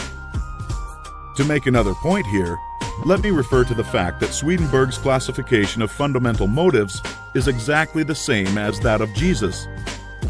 He divides all men into two groups, those who live in pure love and those to live in what he calls the love of ruling for the love of self. It will be seen that this is exactly the same as the lust for place and power as the Pharisees. Swedenborg saw this selfish love of power as the cause of all sin. It was the only evil desire of the human heart from which all other evil desires sprang. Over against this, he places pure love. He does not say love of God or love of man, but merely love. Nearly all religionists make more of love and service to God than they do of love and service to man. But it is a fact that love to God is not sufficient to save a man from the lust for power. For some of the most ardent lovers of the deity have been the worst of tyrants. Lovers of God are often tyrants, and lovers of men are often meddlesome and officious. Chapter 19. A View of Evolution. But how shall we avoid throwing ourselves into altruistic work if we are surrounded by poverty, ignorance, suffering, and every appearance of misery, as very many people are? Those who live where the withered hand of want is thrust upon them from every side appealing for aid must find it hard to refrain from continuous giving. Again, there are social and other irregularities, injustices done to the weak, which fire generous souls with an almost irresistible desire to set things right. We want to start a crusade. We feel that the wrongs will never be righted until we give ourselves wholly to the task. In all this, we must fall back upon the point of view. We must remember that this is not a bad world, but a good world in the process of becoming. Beyond all doubt, there was a time when there was no life upon this earth. The testimony of geology to the fact that the globe was once a ball of burning gas and molten rock, clothed about with boiling vapors, is indisputable, and we don't know how life could have existed under such conditions. That seems impossible. Geology tells us later on a crust formed, the globe cooled and hardened, the vapors condensed and became mist or fell in rain. The cooled surface crumbled into soil, moisture accumulated, ponds and seas were gathered together, and at last, somewhere in the water or on the land, appeared something that was alive. It is reasonable to suppose that this first life was in single-celled organisms, but behind these cells was the insistent urge of spirit, the great one life seeking expression. And soon organisms having too much life to express themselves with one cell had two cells and then many, and still more life was poured into them. Multiple-celled organisms were formed: plants, trees, vertebrates, and mammals, many of them with strange shapes, but all were perfect after their kind, as everything is that God makes. No doubt there were crude and almost monstrous forms of both animal and plant life. But everything filled its purpose in its day, and it was all very good. Then another day came, a great day of evolutionary process, a day when the morning stars sang together and the sons of God shouted for joy to behold the beginning of the end. For man, the object aimed at from the beginning, had appeared upon the scene. An ape-like being, little different from the beasts around him in appearance, but infinitely different capacity for growth and thought. Art and beauty, architecture and song, poetry and music, all these were unrealized possibilities in that ape-man's soul. And for his time and kind, he was very good. It is God that works in you, to will and to do of his good pleasure, says St. Paul. From the day the first man appeared, God began to work in men, putting more and more of himself into each succeeding generation, urging them on to larger achievements and to better conditions, social, governmental, and domestic. Those who, looking back into ancient history, see the awful conditions which existed, the barbarities, idolatries, and sufferings, and reading about God in connection with these things are disposed to feel that he was cruel and unjust to man, should pause to think. From the ape-man to the coming Christ-man, the race has had to rise, and it could only be accomplished by the successive unfolding of the various powers and possibilities latent in the human brain. God desired to express himself, to live in form, and not only that, but to live in a form through which he could express himself on the highest moral and spiritual plane. God wanted to evolve a form in which he could live as a god and manifest himself as a god. This was the aim of the evolutionary force. The ages of warfare, bloodshed, suffering, injustice, and cruelty were tempered in many ways with love and justice as time advanced. And this was developing the brain of man to a point where it should be capable of giving full expression to the love and justice of God. The end is not yet. God aims not at the perfection of a few choice specimens for exhibition, like the large berries at the top of the box, but at the glorification of the race. The time will come when the kingdom of God shall be established on earth, the time foreseen by the dreamer of the Isle of Patmos, when there shall be no more crying, neither shall there be any more pain, for the former things are all passed away, and there shall be no night there. Chapter 20. Serving God. I have brought you thus far through the two preceding chapters with a view to finally settling the question of duty. This is one that puzzles and perplexes very many people who are earnest and sincere, and gives them a great deal of difficulty in its solution. When they start out to make something of themselves and to practice the science of being great, they find themselves necessarily compelled to rearrange many of their relationships. There are friends who perhaps must be alienated. There are relatives who misunderstand and who feel that they are in some way being slighted. The really great man is often considered selfish by a large circle of people who are connected with him and who feel that he might bestow upon them more benefits than he does. The question at the outset is my duty to make the most of myself regardless of everything else? Or shall I wait until I can do so without any friction or without causing loss to anyone? This is the question of duty to self versus duty to others. One's duty to the world has been thoroughly discussed in the preceding pages, and I give some consideration now to the idea of the duty to God. An immense number of people have a great deal of uncertainty, not to say anxiety, as to what they ought to do for God. The amount of work and service that is done for him in these United States in the way of church work and so on is enormous. An immense amount of human energy is expended in what is called serving God. I propose to consider briefly what serving God is and how a man may serve God best, and I think that I should be able to make plain that the conversational idea as to what constitutes service to God is all wrong. When Moses went into Egypt to bring out the Hebrews from bondage, his demand upon Pharaoh in the name of the deity was, "Let the people go that they may serve me." He led them out into the wilderness and there instituted a new form of worship which has led many people to suppose that worship constitutes the service of God, although later God himself distinctly declared that he cared nothing for the ceremonies, burnt offerings, or oblation, and the teaching of Jesus, if rightly understood, would do away with organized temple worship altogether. God does not lack anything that men may do for him with their hands or body or voices. St. Paul points out that no man can do nothing for God does not need anything. The view of evolution that we have taken shows God seeking expression through man. Through all the successive ages in which His Spirit has urged man up the height, God has gone on seeking expression. Every generation of men is more godlike than the preceding generation.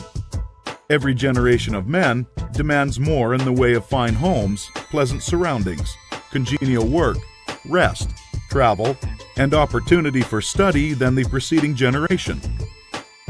I have heard some short-sighted economists argue that the working people of today ought surely to be fully contented because their condition is so much better than that of the working man 200 years ago, who slept in a windowless hut on a floor covered with rushes in company with his pigs.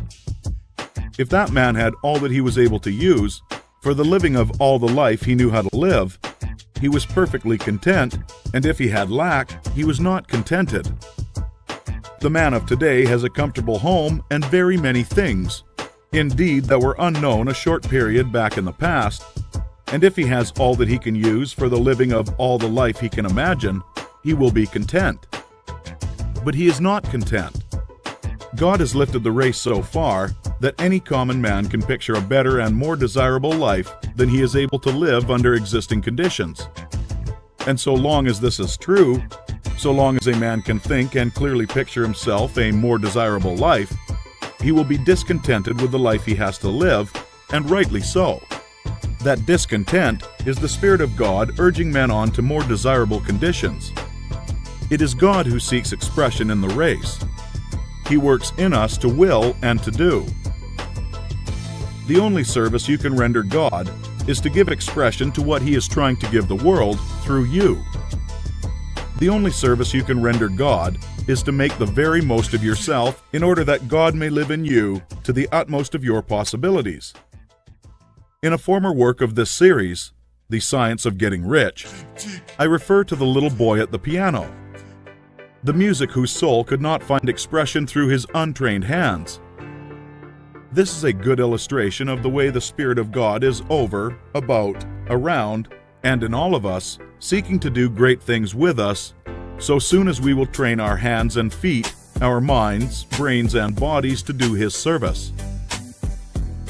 Your first duty to God, to yourself, and to the world is to make yourself as great a personality in every way as you possibly can.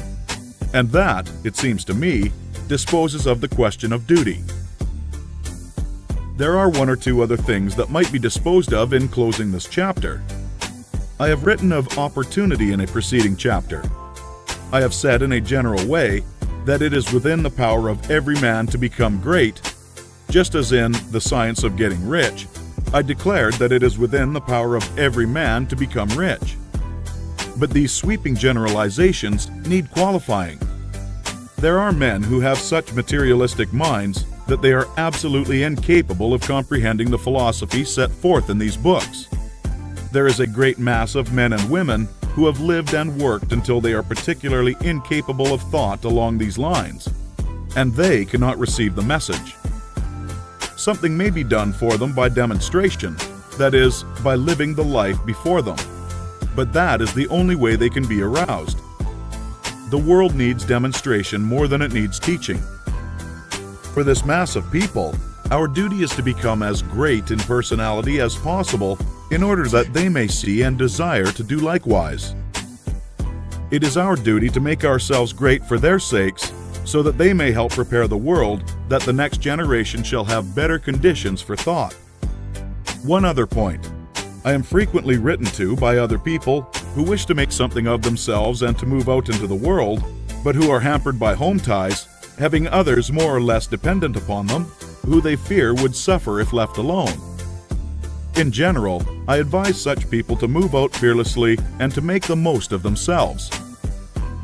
If there is a loss at home, it will only be temporary and apparent, For in a little while, if you follow the leading of Spirit, you will be able to take better care of your dependents than you have ever done before.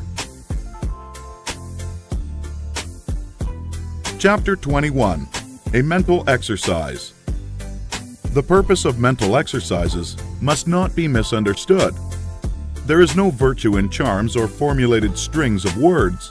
There is no shortcut to development by repeating prayers or incantations. A mental exercise is an exercise, not in repeating words, but in the thinking of certain thoughts. The phrases that we repeatedly hear become convictions, as Goethe says, and the thoughts that we repeatedly think become habitual and make us what we are. The purpose in taking a mental exercise is that you may think certain thoughts repeatedly until you form a habit of thinking of them. Then they will be your thoughts all the time. Taken in the right way and with an understanding of their purpose, mental exercises are of great value. But taken as most people take them, they are worse than useless. The thoughts embodied in the following exercises are the ones you want to think. You should take the exercise once or twice daily, but you should think the thoughts continuously. That is, do not think them twice a day for a stated time, then forget them until it is time to take the exercise again. The exercise is to impress you with the material for continuous thought. Take a time when you can have from 20 minutes to half an hour secure from interruption, and proceed first to make yourself physically comfortable. Lie at ease in a Morris chair or on a couch or in bed. It is best to lie flat on your back. If you have no other time, take the exercise on going to bed at night and before rising in the morning. First, let your attention travel over your body from the crown of your head to the soles of your feet, relaxing every muscle as you go. Relax completely. And next, get physical and other ills off your mind. Let the attention pass down the spinal cord and out over the nerves to the extremities, and as you do so, think, "My nerves are in perfect order all over my body. They obey my will, and I have great nerve force." Next, bring your attention to the lungs and think, "I am breathing deeply and quietly, and the air goes into every cell of my lungs, which are in perfect condition. My blood is purified and made clean." Next, to the heart. "My heart is beating strongly and steadily, and my circulation is perfect, even to the extremities." Next, to the digestive system. "My stomach and bowels perform their work perfectly. My food is digested and assimilated, and my body rebuilt and nourished. My liver, kidneys, and bladder each perform their several functions without pain or strain. I am perfectly well. My body is resting, my mind is quiet, and my soul is at peace. I have no anxiety over financial or other matters. God, who is within me, is also in all things I want, impelling them toward me. All I want is already given to me. I have no anxiety about my health, for I am perfectly well. I have no worry or fear whatever. I rise above all temptation to moral evil. I cast out all greed, selfishness, and narrow personal ambition. I do not hold envy, malice, or enmity toward any living soul. I will follow no course of action which is not in accord with my highest ideals. I am right, and I will do right. Viewpoint. All is right with the world. It is perfect and advancing to completion. I will contemplate the facts of social, political, and industrial life only from this high viewpoint. Behold, it is all very good. I will see all human beings, all my acquaintances, friends, neighbors, and the members of my own household in the same way. They are all good. Nothing is wrong with the universe. Nothing can be wrong but my own personal attitude, and henceforth I keep that right. My whole trust is in God. Consecration. I will obey my soul and be true to that within me that is highest. I will search within for the pure idea of right in all things, and when I find it, I will express it in my outward life. I will abandon everything I have outgrown for the best I can think. I will have the highest thoughts concerning all my relationships, and my manner and action shall express these thoughts. I surrender my body to be ruled by my mind. I yield my mind to the dominion of my soul, and I give my soul to the guidance of God. Identification. There is but one substance and source, and of that I am made with it, and I am one. It is my Father. I proceeded forth and came from it. My Father and I are one, and my Father is greater than I, and I do His will. I surrender myself to conscious unity with pure spirit. There is but one, and that one is everywhere. I am one with the eternal consciousness. Idealization. Form a mental picture of yourself as you want to be, and at the greatest height your imagination can picture. Dwell upon this some little time, holding the thought, "This is what I really am." It is a picture of my own perfect and advancing to completion. I will contemplate the facts of social, political, and industrial life only from this high viewpoint. Behold, it is all very good. I will see all human beings, all my acquaintances, friends, neighbors, and the members of my own household in the same way. They are all good. Nothing is wrong with the universe. Nothing can be wrong but my own personal attitude, and henceforth I keep that right. My whole trust is in God. Realization. I appropriate myself the power to become what I want to be and to do what I want to do. I exercise creative energy. All the power there is mine. I will arise and go forth with power and perfect confidence. I will do mighty works in the strength of the Lord, my God. I will trust and not fear, for God is with me. Chapter 22. A summary of the science of being great. All men are made of the one intelligent substance, and therefore all contain the same essential powers and possibilities. Greatness is equally inherent in all, and may be manifested by all. Every person may become great. Every constituent of God is a constituent of man. Man may overcome both heredity and circumstances by exercising the inherent creative power of the soul. If he is to become great, the soul must act and must rule the mind and the body. Man's knowledge is limited, and he falls into the error through ignorance. To avoid this, he must connect his soul with the universal spirit.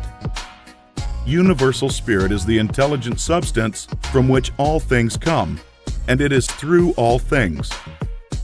All things are known to this universal mind, and man can so unite himself with it as to enter into all knowledge. To do this, man must cast out of himself everything that separates him from God. He must will to live the divine life, and he must rise above all moral temptations. He must forsake every course of action that is not in accord with his highest ideals. He must reach for the right viewpoint, recognizing that God is all, in all, and that there is nothing wrong.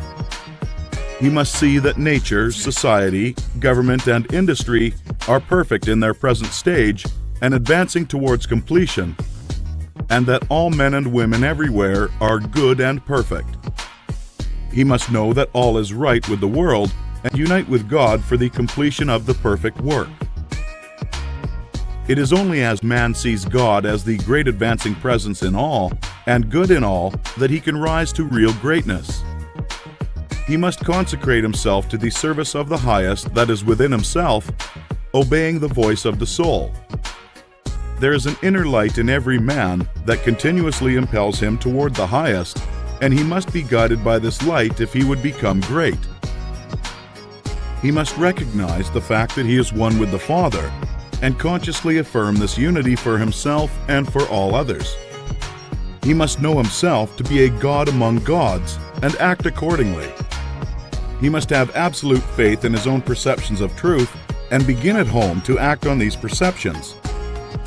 As he sees the true and right course in small things, he must take that course. He must cease to act unthinkingly and begin to think, and he must be sincere in his thought. He must have a mental conception of himself at the highest until it is his habitual thought form of himself. This thought form he must keep continuously in view. He must outwardly realize and express that thought form in his actions. He must do everything that he does in a great way. In dealing with his family, his neighbors, acquaintances, and friends, he must make every act an expression of his ideal. The man who reaches the right viewpoint and makes full consecrations, and who makes every act, however trivial, an expression of the ideal, has already attained to greatness. Everything he does will be done in a great way. He will make himself known and will be recognized as a personality of power. He will receive knowledge by inspiration and will know all that he needs to know. He will receive all the material wealth he forms in his thoughts, and he will not lack for any good thing. He will be given ability to deal with any combination of circumstances that may arise, and his growth and progress will be continuous and rapid. Great works will seek him out, and all men will delight to do him honor. Because of its peculiar value to the student of the science of being great, I close this book by giving a portion of Emerson's essay on the Over-Soul. This great essay is fundamental, showing the foundation principles of monism and the science of greatness. I recommend the student to study it most carefully in the connection with this book. What is the universal sense of want and ignorance, but the fine innuendo by which the great soul makes its enormous claim?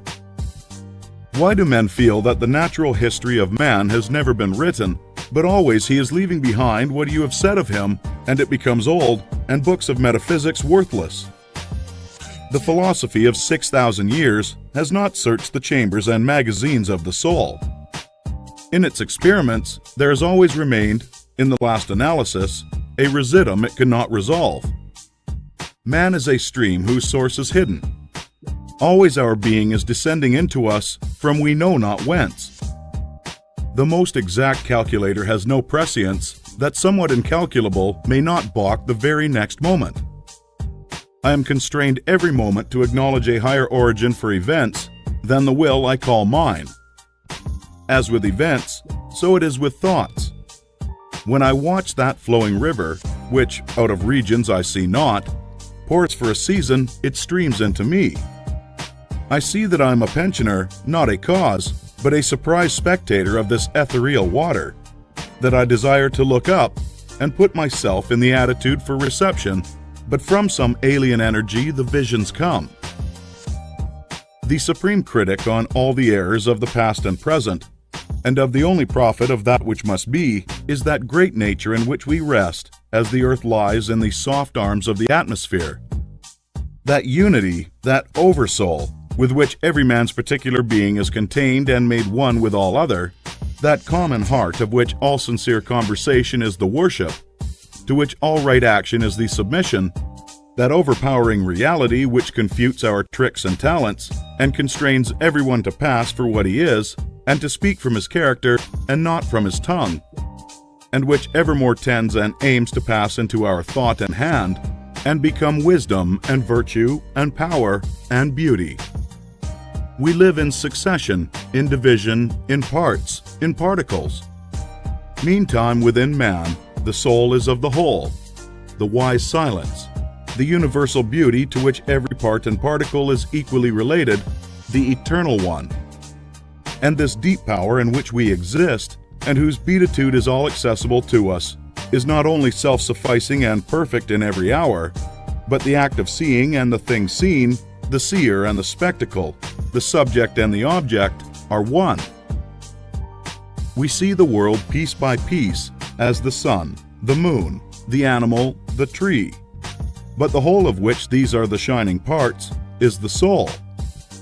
It is only by the vision of that wisdom that the horoscope of the ages can be read, and it is only by falling back on our better thoughts by yielding to the spirit of prophecy which is innate in every man, that we know what it saith. Every man's words who speak from that life must sound vain to those who do not dwell in the same thought on their own part. I dare not speak for it. My words do not carry its august sense. They fall short and cold. Only itself can inspire whom it will, and behold, their speech shall be lyrical and sweet, and universal as the rising of the wind. Yet I desire, even by profane words, if sacred I may not use to indicate the heaven of this deity, and to report what hints I have collected in the transcendent simplicity and energy of the highest law. If we consider what happens in conversation, in reveries, in remorse, in times of passion, in surprises, in the instruction of dreams wherein often we see ourselves in masquerade, the droll disguises only magnifying and enhancing a real element, and forcing it on our distinct notice, we shall catch many hints that will broaden and lighten into knowledge of the secret of nature. All goes to show that the soul in man is not an organ, but animates and exercises all the organs. It is not a function, like the power of memory, of calculation, of compassion, but uses these hands and feet, is not a faculty, but a light, is not the intellect or the will, but the master of the intellect and the will.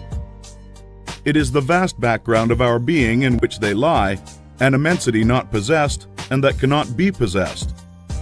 From within or behind, a light shines through us upon things and makes us aware that we are nothing, but the light is all. A man is a facade of a temple wherein all wisdom and all good abide.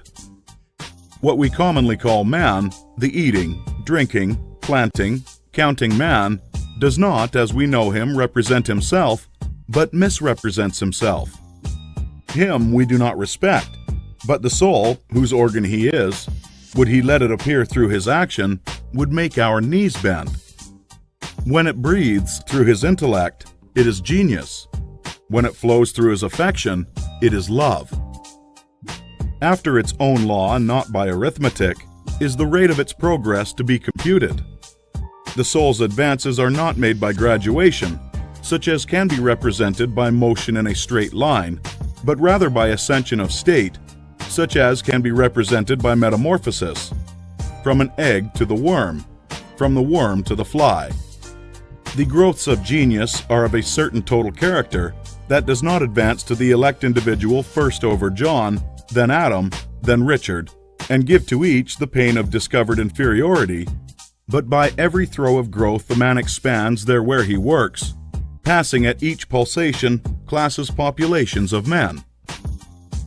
With each divine impulse, the mind rends the thin rinds of visible and finite, and comes out into eternity and inspires and expires its air. This is the law of moral and of mental gain.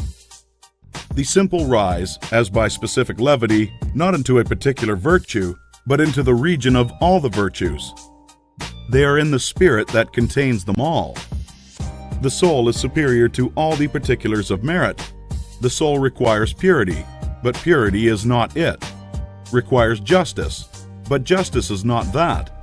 Requires beneficence, but is somewhat better.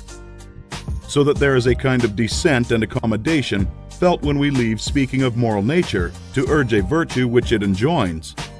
For to the soul in her pure action, all the virtues are natural and not painfully acquired. Speak to his heart, and the man becomes suddenly virtuous. Within the same sentiment is the germ of intellectual growth, which obeys the same law. Those who are capable of humility, of justice, of love, of aspiration, are already on a platform that commands the sciences and arts, speech and poetry, action and grace. For whoso dwells in this mortal beatitude does already anticipate those special powers which men prize so highly, just as love does justice to all the gifts of the object beloved. The lover has no talent, no skill which passes for quite nothing with his enamored maiden, however little she may possess of related faculty. And the heart that abandons itself to the Supreme Mind finds itself related to all its works, and will travel a royal road to particular knowledge and powers. For in ascending to this primary and aboriginal sentiment, we have come from our remote station on the circumference instantaneously to the center of the world, whereas in the closet of God, we see causes and anticipate the universe, which is but a slow effect. The Science of Being Great by Wallace Wattles. There is a principle of power in you. If you use it and apply it in a certain way, you can overcome all hereditary and master all circumstances and conditions and become a great and powerful personality. Each of us have a unique gift to offer this world. We are born with unique abilities and greatness that is within us, that is expressed through our creativity. We have the ability to solve problems that others can't solve. As an entrepreneur, you're able to create products and services that are of benefit for others in unique and powerful ways that may not have ever been introduced before. As an artist, you have a form of expression, a way of communicating that speaks the voice of the universal mind. This is the greatness. We were all born to express our greatness, which is a combination of working with the conscious, the subconscious, and the superconscious mind.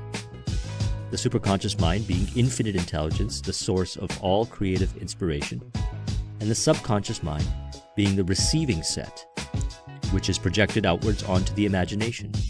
Thus we can say that Hansh's inspirations of our greatness is received via the imagination. Ever since we were children, we had the power to imagine. It's just that maybe in earlier stages of life, we honored our imagination to a higher degree. We lived in our imagination. We navigated the world through our imagination. And the world was either receiving or not so much receiving. But one of the things that we realize is that by honoring what is in our imagination, we create something that is unique and valuable. This is usually realized in later stages of life, although in earlier stages we also tend to recognize this. When I reflect back upon my life, and I realize that entrepreneurship was always who I am. I am an entrepreneur. And in earlier stages of the journey, I felt my entrepreneurship abilities expressed. When I was 17 years old, I found myself attracted to the internet and creating different ways of generating revenue. And I was getting checks sent to me in the mail that I never really realized was the norm. And during that time, when everybody I knew had a job, and the only way of making money that I was exposed to was for trading your time for money, I thought that what I was doing was not valid and it wasn't going to last.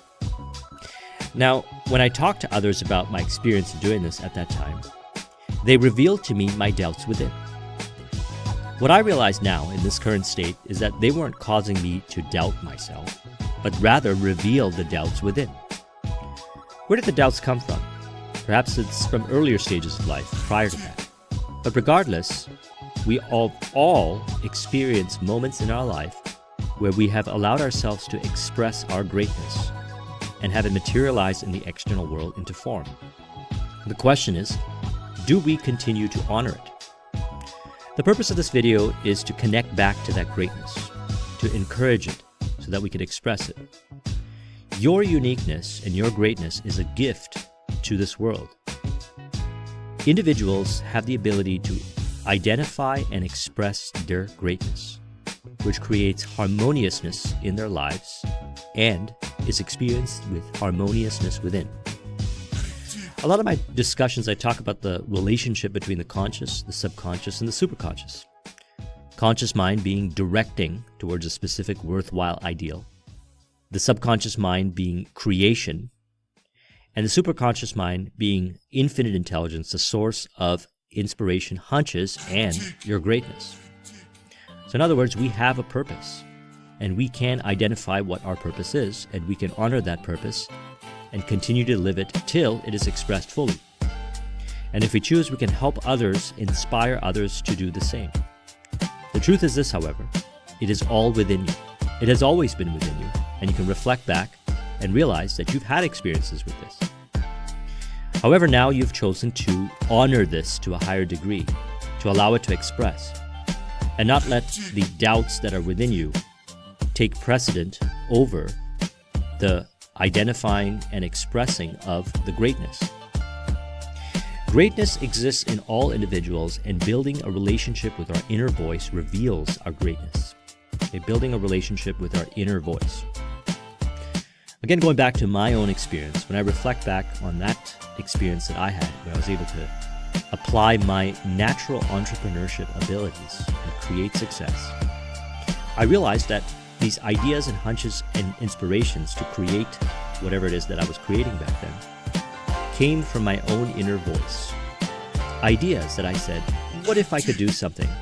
And it wasn't anyone else that taught me. Yes, I was experiencing stimulus from the external world, but it was mostly through listening to my own inner voice that I was starting to understand my greatness. Now, at the current stage, and being an entrepreneur full-time for 10 years, I realized that the inner voice plays a huge role in my decision-making process. I'm open to understanding the opinions of others and looking at the various data that exists in reality. But the ultimate decision comes from within, of what I decide to do. And the reason why I formed this conclusion is because through many reference experiences, I realized that by listening to my inner voice and following the inner voice advice, my connection within between the harmonious relationship of the conscious, subconscious, and superconscious, whatever it is that I expressed materialized in a way that I wanted to see. In other words, I was able to achieve that what I desired to create. And when I dishonored it by doubting myself, it was reflected in the external world as people that communicated doubt to me. It wasn't them, but it was me within and my doubts within that was expressed in the external world to reveal my own doubts within. And by honoring the inner voice, I no longer experience the doubts to that degree.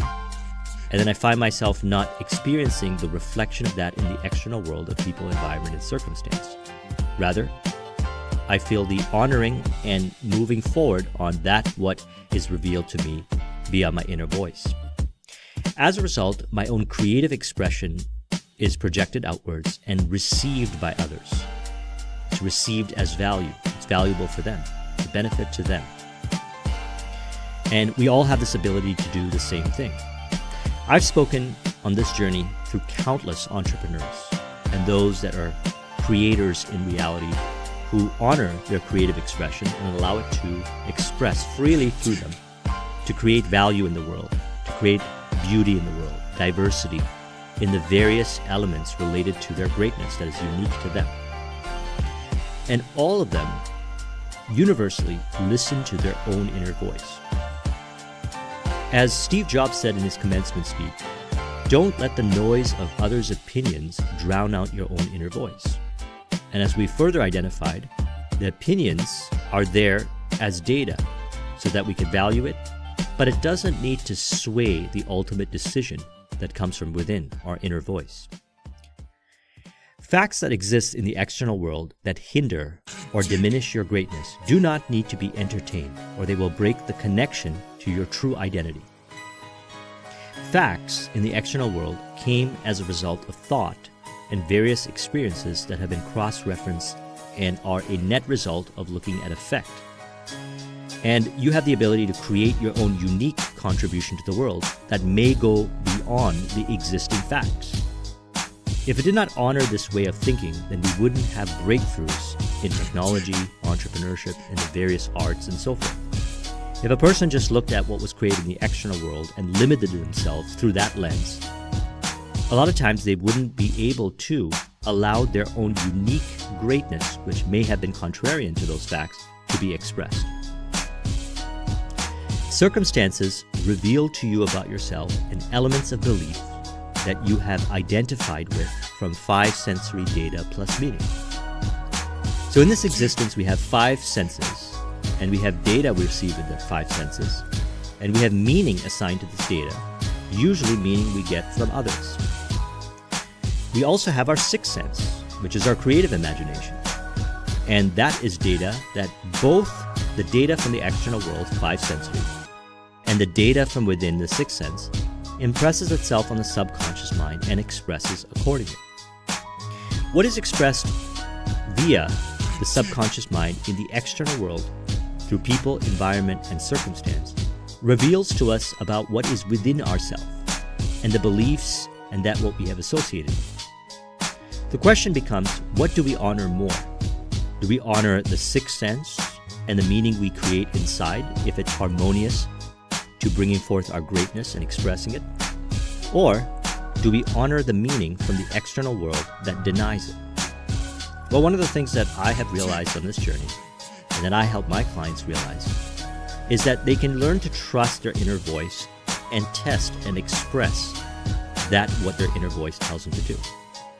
And realize that what they express will be unique, and from there it will reveal data, and they can interpret that via your inner voice while keeping in consideration that what they have learned. And a lot of times, most of the learning that they have within their scope of experiences, education, and so forth in their life has been stored in the subconscious mind, and the experience that is reflected as a result of honoring that uniqueness idea is then reflected upon via the subconscious and compared to all that data that they've been accumulated so they can take the next step. In other words, they find their own unique path. Now that just might be a long way of explaining it, but to simplify it, you can choose to honor that what you believe is your greatness. Express it outwards. Imagine that you can create that what you desire. Believe it's possible. Express it outwards. Have the confidence and faith to try it. And look at what you receive as a result of trying. And identify your own meaning to that data that is received. And if you continue down this trend, what you'll notice is you'll optimize and be able to create that what you desire. Now, this is the same truth when it comes to innovation and the same truth when it comes to entrepreneurship. I've learned a lot from people when it comes to entrepreneurship, books, mentors, and so forth. But what I've also realized is that there's my own unique way of creating success in the entrepreneurial world. And I have to allow that assimilated information, which Napoleon Hill calls synthetic imagination-based components, and my creative imagination to work together harmoniously to create something unique, more valuable. Or I choose to, a lot of times, honor my own unique creative imagination above synthetic imagination. The choice is up to you what you decide to do. But the fundamental truth still remains that you have something unique to offer. And through this process, you discover and express your own uniqueness. Do not let other people decide what you are to be. Be what you feel that you want to be. People may think that they know what's best for you, but they can never truly know what it is like to be you. We are so unique, and we have so much complexity within us, that when we encourage our own greatness, when we allow our creativity to express, we're able to reveal in the external world our uniqueness. And that uniqueness is so specific to us that sometimes we might allow ourselves to allow the thinking of others to throttle our creativity and put us into categories that is not related to who we really are.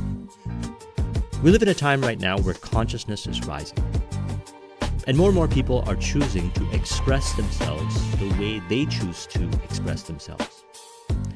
And the results of this expression is creative output. Now, for me, I talk a lot about, in the world of entrepreneurship, creativity being one of the important elements. And the more people we have encouraging their creative imagination, the more we will find creative innovation. Creative innovation is a net result of a person honoring their greatness, and continuing to honor the greatness will not only bring forth the creative innovation, but will also help in the marketing of the creative innovation, the optimization of the creative innovation, as well as the operational, whatever other pieces related to the business, fulfillment of that creative innovation. That is still a net result of them honoring their greatness within. And always remember this, that you know what's best for yourself, and others can never truly know what is best for you. And your goal is to allow yourself to express. Watch what happens in the external world when you do express. Encourage that expression and consume empowering information. Be in empowering environments. Surround yourself with empowering people who encourage you to express. And understand as well that if they don't encourage you to express, that it's not really their fault. They don't understand that they're not allowing themselves to express, and so they might assume that you need to fit in that category. You take the responsibility and allow yourself to express. Each individual is so unique that only themselves understand what is their own greatness. Now, you might come across people on the journey that will encourage your greatness. They will understand your greatness to a large degree. But the truth still remains that only you know your own unique greatness. The level that you understand is only going to be based on what you have within you in your inner conversation. And your goal is to make that a priority. To realize, first of all, that you are unique and it is your own gift to express that creative outlet, whatever way you form, that uniqueness to share with the external world in the spirit of harmony. And that is found by honoring and accepting your own greatness and making it a priority. That what uplifts your spirit is that what you are destined to be. This is a clue. What is it that inspires you? What is it that uplifts you? What is it that elevates you into a higher degree of motivation? Whatever it is, that is what you're destined to be. In different stages of life, different things, different experiences uplift our spirits. This is also a form of creative expressions because as we express those areas, we learn more about ourselves. It's not always that what uplifts us is going to express as a figuring out of what the purpose is fully, but it could be a clue that leads you down the path towards realization. For me, I've always seen signs of communication skills and certain kinds of behaviors that I have that I now encourage. Organization skills, leadership skills, and allowing myself to express subconsciously and understanding the mind as fascinations that I've always had in my life. And it has always uplifted my spirits. And it's always revealed itself in different stages of my life, wearing different masks. And as a result of connecting the dots looking backwards, I realized that these are core characteristics that will always be universal to my own greatness, not only through expression, but contribution in cultivating in others. Entrepreneurship being a key area as well. Wisdom is the power to perceive the best ends to aim at and the best means for reaching those ends. It is the power to perceive the right thing to do. Processes of reason do not often reach knowledge of truth. Perception is found within and may be altered by borrowing perceptions from another rather than understanding our own perception. Now, it's good to perceive reality from another person. It's also good to honor our own perception of reality and understand that there's infinite potentiality for perception of how to look about reality.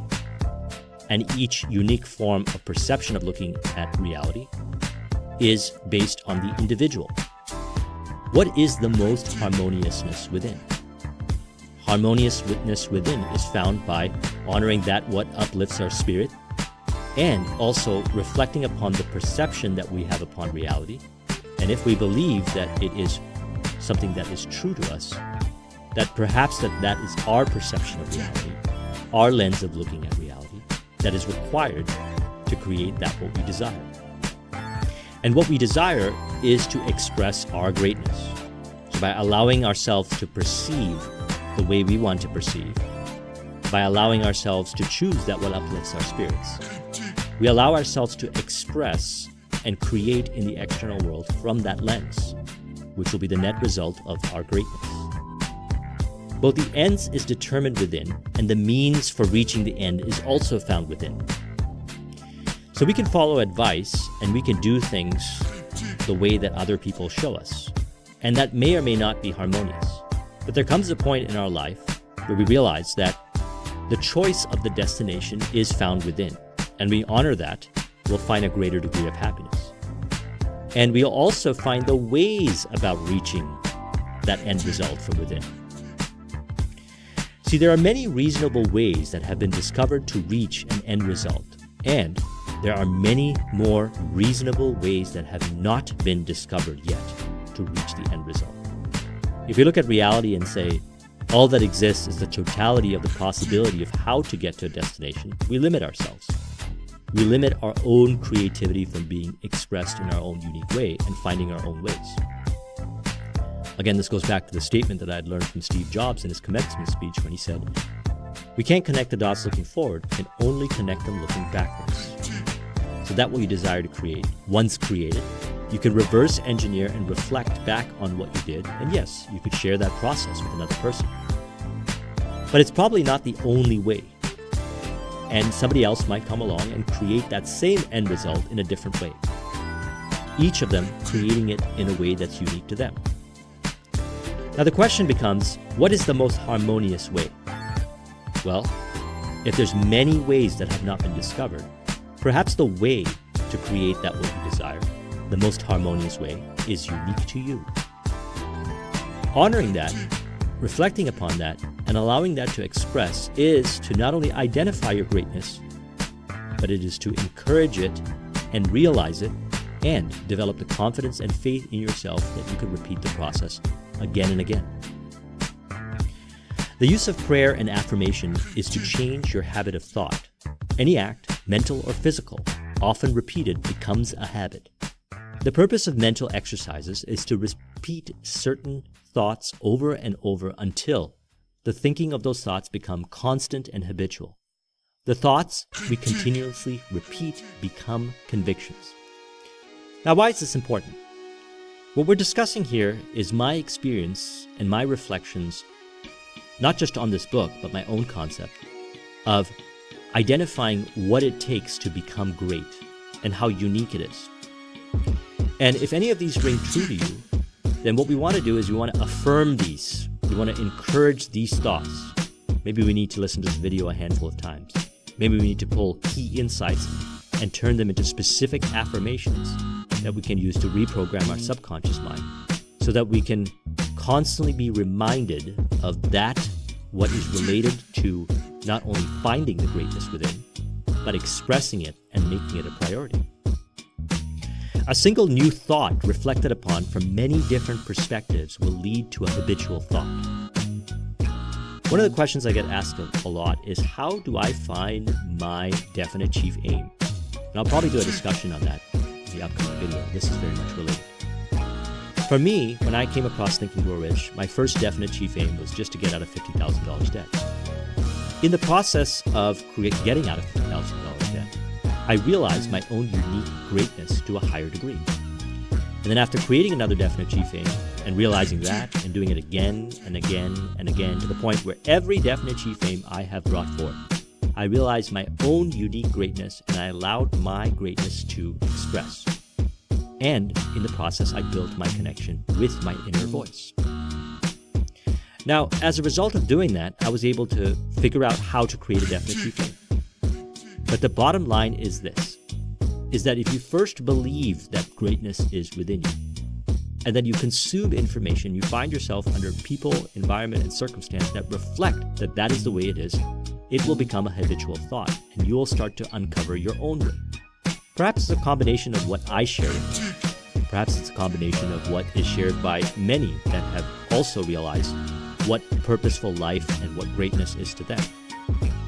But the process of encouraging the thought that greatness is possible and that you have the way that is unique within you, that is unique to you, and that's valuable, reflecting upon it from multiple perspectives will affirm that and allow you to navigate reality from that perspective. Supporting information consumed from people, environment, and circumstance that is harmonious to your greatness will affirm the thoughts, emotions, and behaviors that reflect. And remember, thoughts become convictions which harden into facts as far as the five senses perceive. So perhaps you're surrounded by, maybe to a large degree or maybe to some degree, facts in the external world that deny your greatness. When you encourage the thoughts that build your greatness, identify your greatness, allow your greatness to express, you'll find yourself entertaining and consuming more thoughts, information, and external world data, which you will assign meaning to be harmonious to that thought of identifying greatness and honoring. And that information will impress itself in the subconscious mind and express outwards to materialize into form, people, environment, circumstance, and information to verify those facts as far as your senses perceive. And then what will happen is you will have a firm conviction on the process. Now, this is equally true when it comes to identifying greatness, expressing greatness, than it is to throttling your greatness, never realizing your greatness. Whatever you think as far as your thoughts, repeatedly, will become conviction and will express outwards and harden into facts. Because you will find all the facts in the external world to reveal it. This is how the mind works. Or, if you think contrarian thoughts to that, ones that are harmonious, you will also find the facts in the external world, or you'll create your own facts that are true to you that will keep you in that state. Greatness is only attained by the constant thinking of great thoughts. No man can become great in outward personality unless he is great internally. And no man can be great internally until he thinks. So what is it that we think about? Do we think about now at this point, make a commitment to ourselves that we're going to think about our own greatness, to believe that it's possible, and make a commitment that we're going to identify it and honor it and allow it to express? The constant thinking of this allows you to identify and express your own greatness. So surround yourself with information that affirms your greatness, and you'll find yourself subconsciously expressing it automatically. Why? Because the information we take in via the five senses, or the sixth sense, the imagination, and the meaning we give to it, impresses itself in the subconscious mind and expresses automatically. We can create and feed our mind greatness-based sensory input via the imagination, and it can be made to be more powerful and impressive than five sensory data plus meaning. This is the power of working with the creative imagination. If the five senses deny your greatness, then you can imagine your greatness within. You can imagine yourself identifying with your greatness, discovering it, and it will show up. And that will impress itself in the subconscious mind to reveal in the external world more areas where you see your greatness revealed to you in the external world.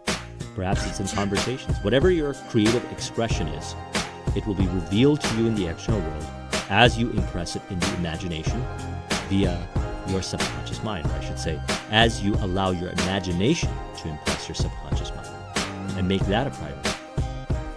The outer world is a reflection of the inner world. Greatness within is reflected through people, environment, and circumstance in the external world. The earlier stages, if you do not allow your greatness to express out of you, you won't get the people, environment, and circumstance that will be revealing it to you because it's not being expressed out of you. Then when you make a commitment that you're going to make it a priority and you allow your greatness to express from within you, you'll start to notice that people will receive it. Environment will be harmonious with it. Circumstance will be harmonious with it in the external world to reveal to you that your greatness was your purpose and that the expression of it is becoming in form. The function of the will is to direct thought. Think about the good side of man, the lovely, attractive part, and exert your will in refusing to think of anything else in connection with them. Always remember this: if you want to find your greatness, find the greatness in others. What you think of others is how you think of yourself. The outer world is a reflection of you. If you think ill of others and you don't see greatness in others, you're probably not actively looking or believing that you have that greatness within you. Maybe you see some greatness within you, but you see a lot of negativity in others. Still, you're not allowing that greatness to be revealed within you. By finding the greatness in others, by recognizing the greatness in others, by allowing others to express their own greatness, you give yourself permission to express accordingly, because that information will impress itself on your subconscious mind to encourage your own level of greatness to be expressed. How you express to others is how they will reflect to you.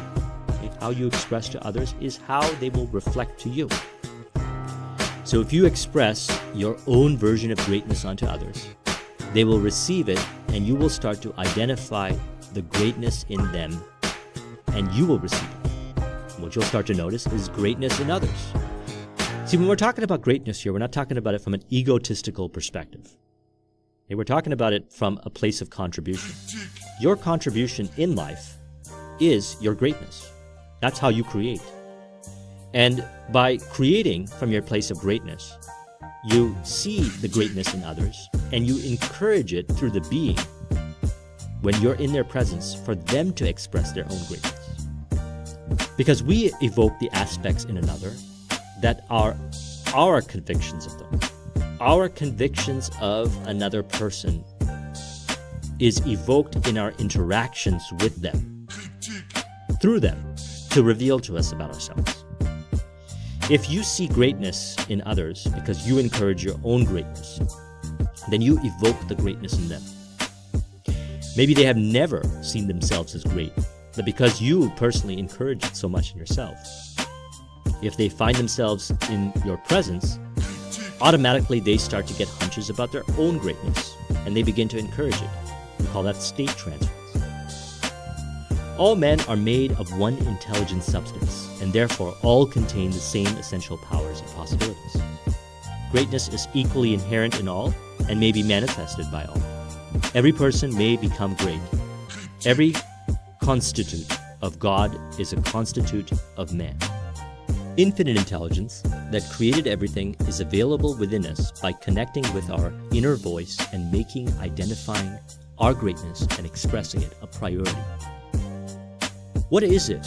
Take an inventory of the different elements that uplifts your spirit, that brings out the best of who you are. For me, it's always those elements that put me into a state of flow. Flow being challenge meeting skill, and having a sense of excitement, moving towards a specific worthwhile outcome. The different capabilities and the different elements that make up that journey reveal to me my greatness. And over the years, I began to encourage them even more and make a priority of developing them. I did a discussion on the concept of ikigai, which is essentially doing what you love to do, what the world needs, what you are good at, and what you can get paid for. And what you can get paid for doesn't necessarily have to mean money. Whatever way you want to receive the value, because whatever you put out comes back to you. Your greatness, as expressed, will be received in the spirit of harmony by evoking and receiving the greatness from others. The spirit of harmony is your world where all within it are realizing their own greatness and expressing it to co-create harmoniously. This is one of the benefits of realizing your greatness, making it a priority, and expressing it, is that you will find yourself in harmonious relationships with others who also allow their greatness to be expressed. Always remember that the one intelligent substance reveals to you your own version of greatness in your imagination. And that is true for you to bring forth. It's unique to you. What is it? Greatness and the idea can come off as being very esoteric and very generic.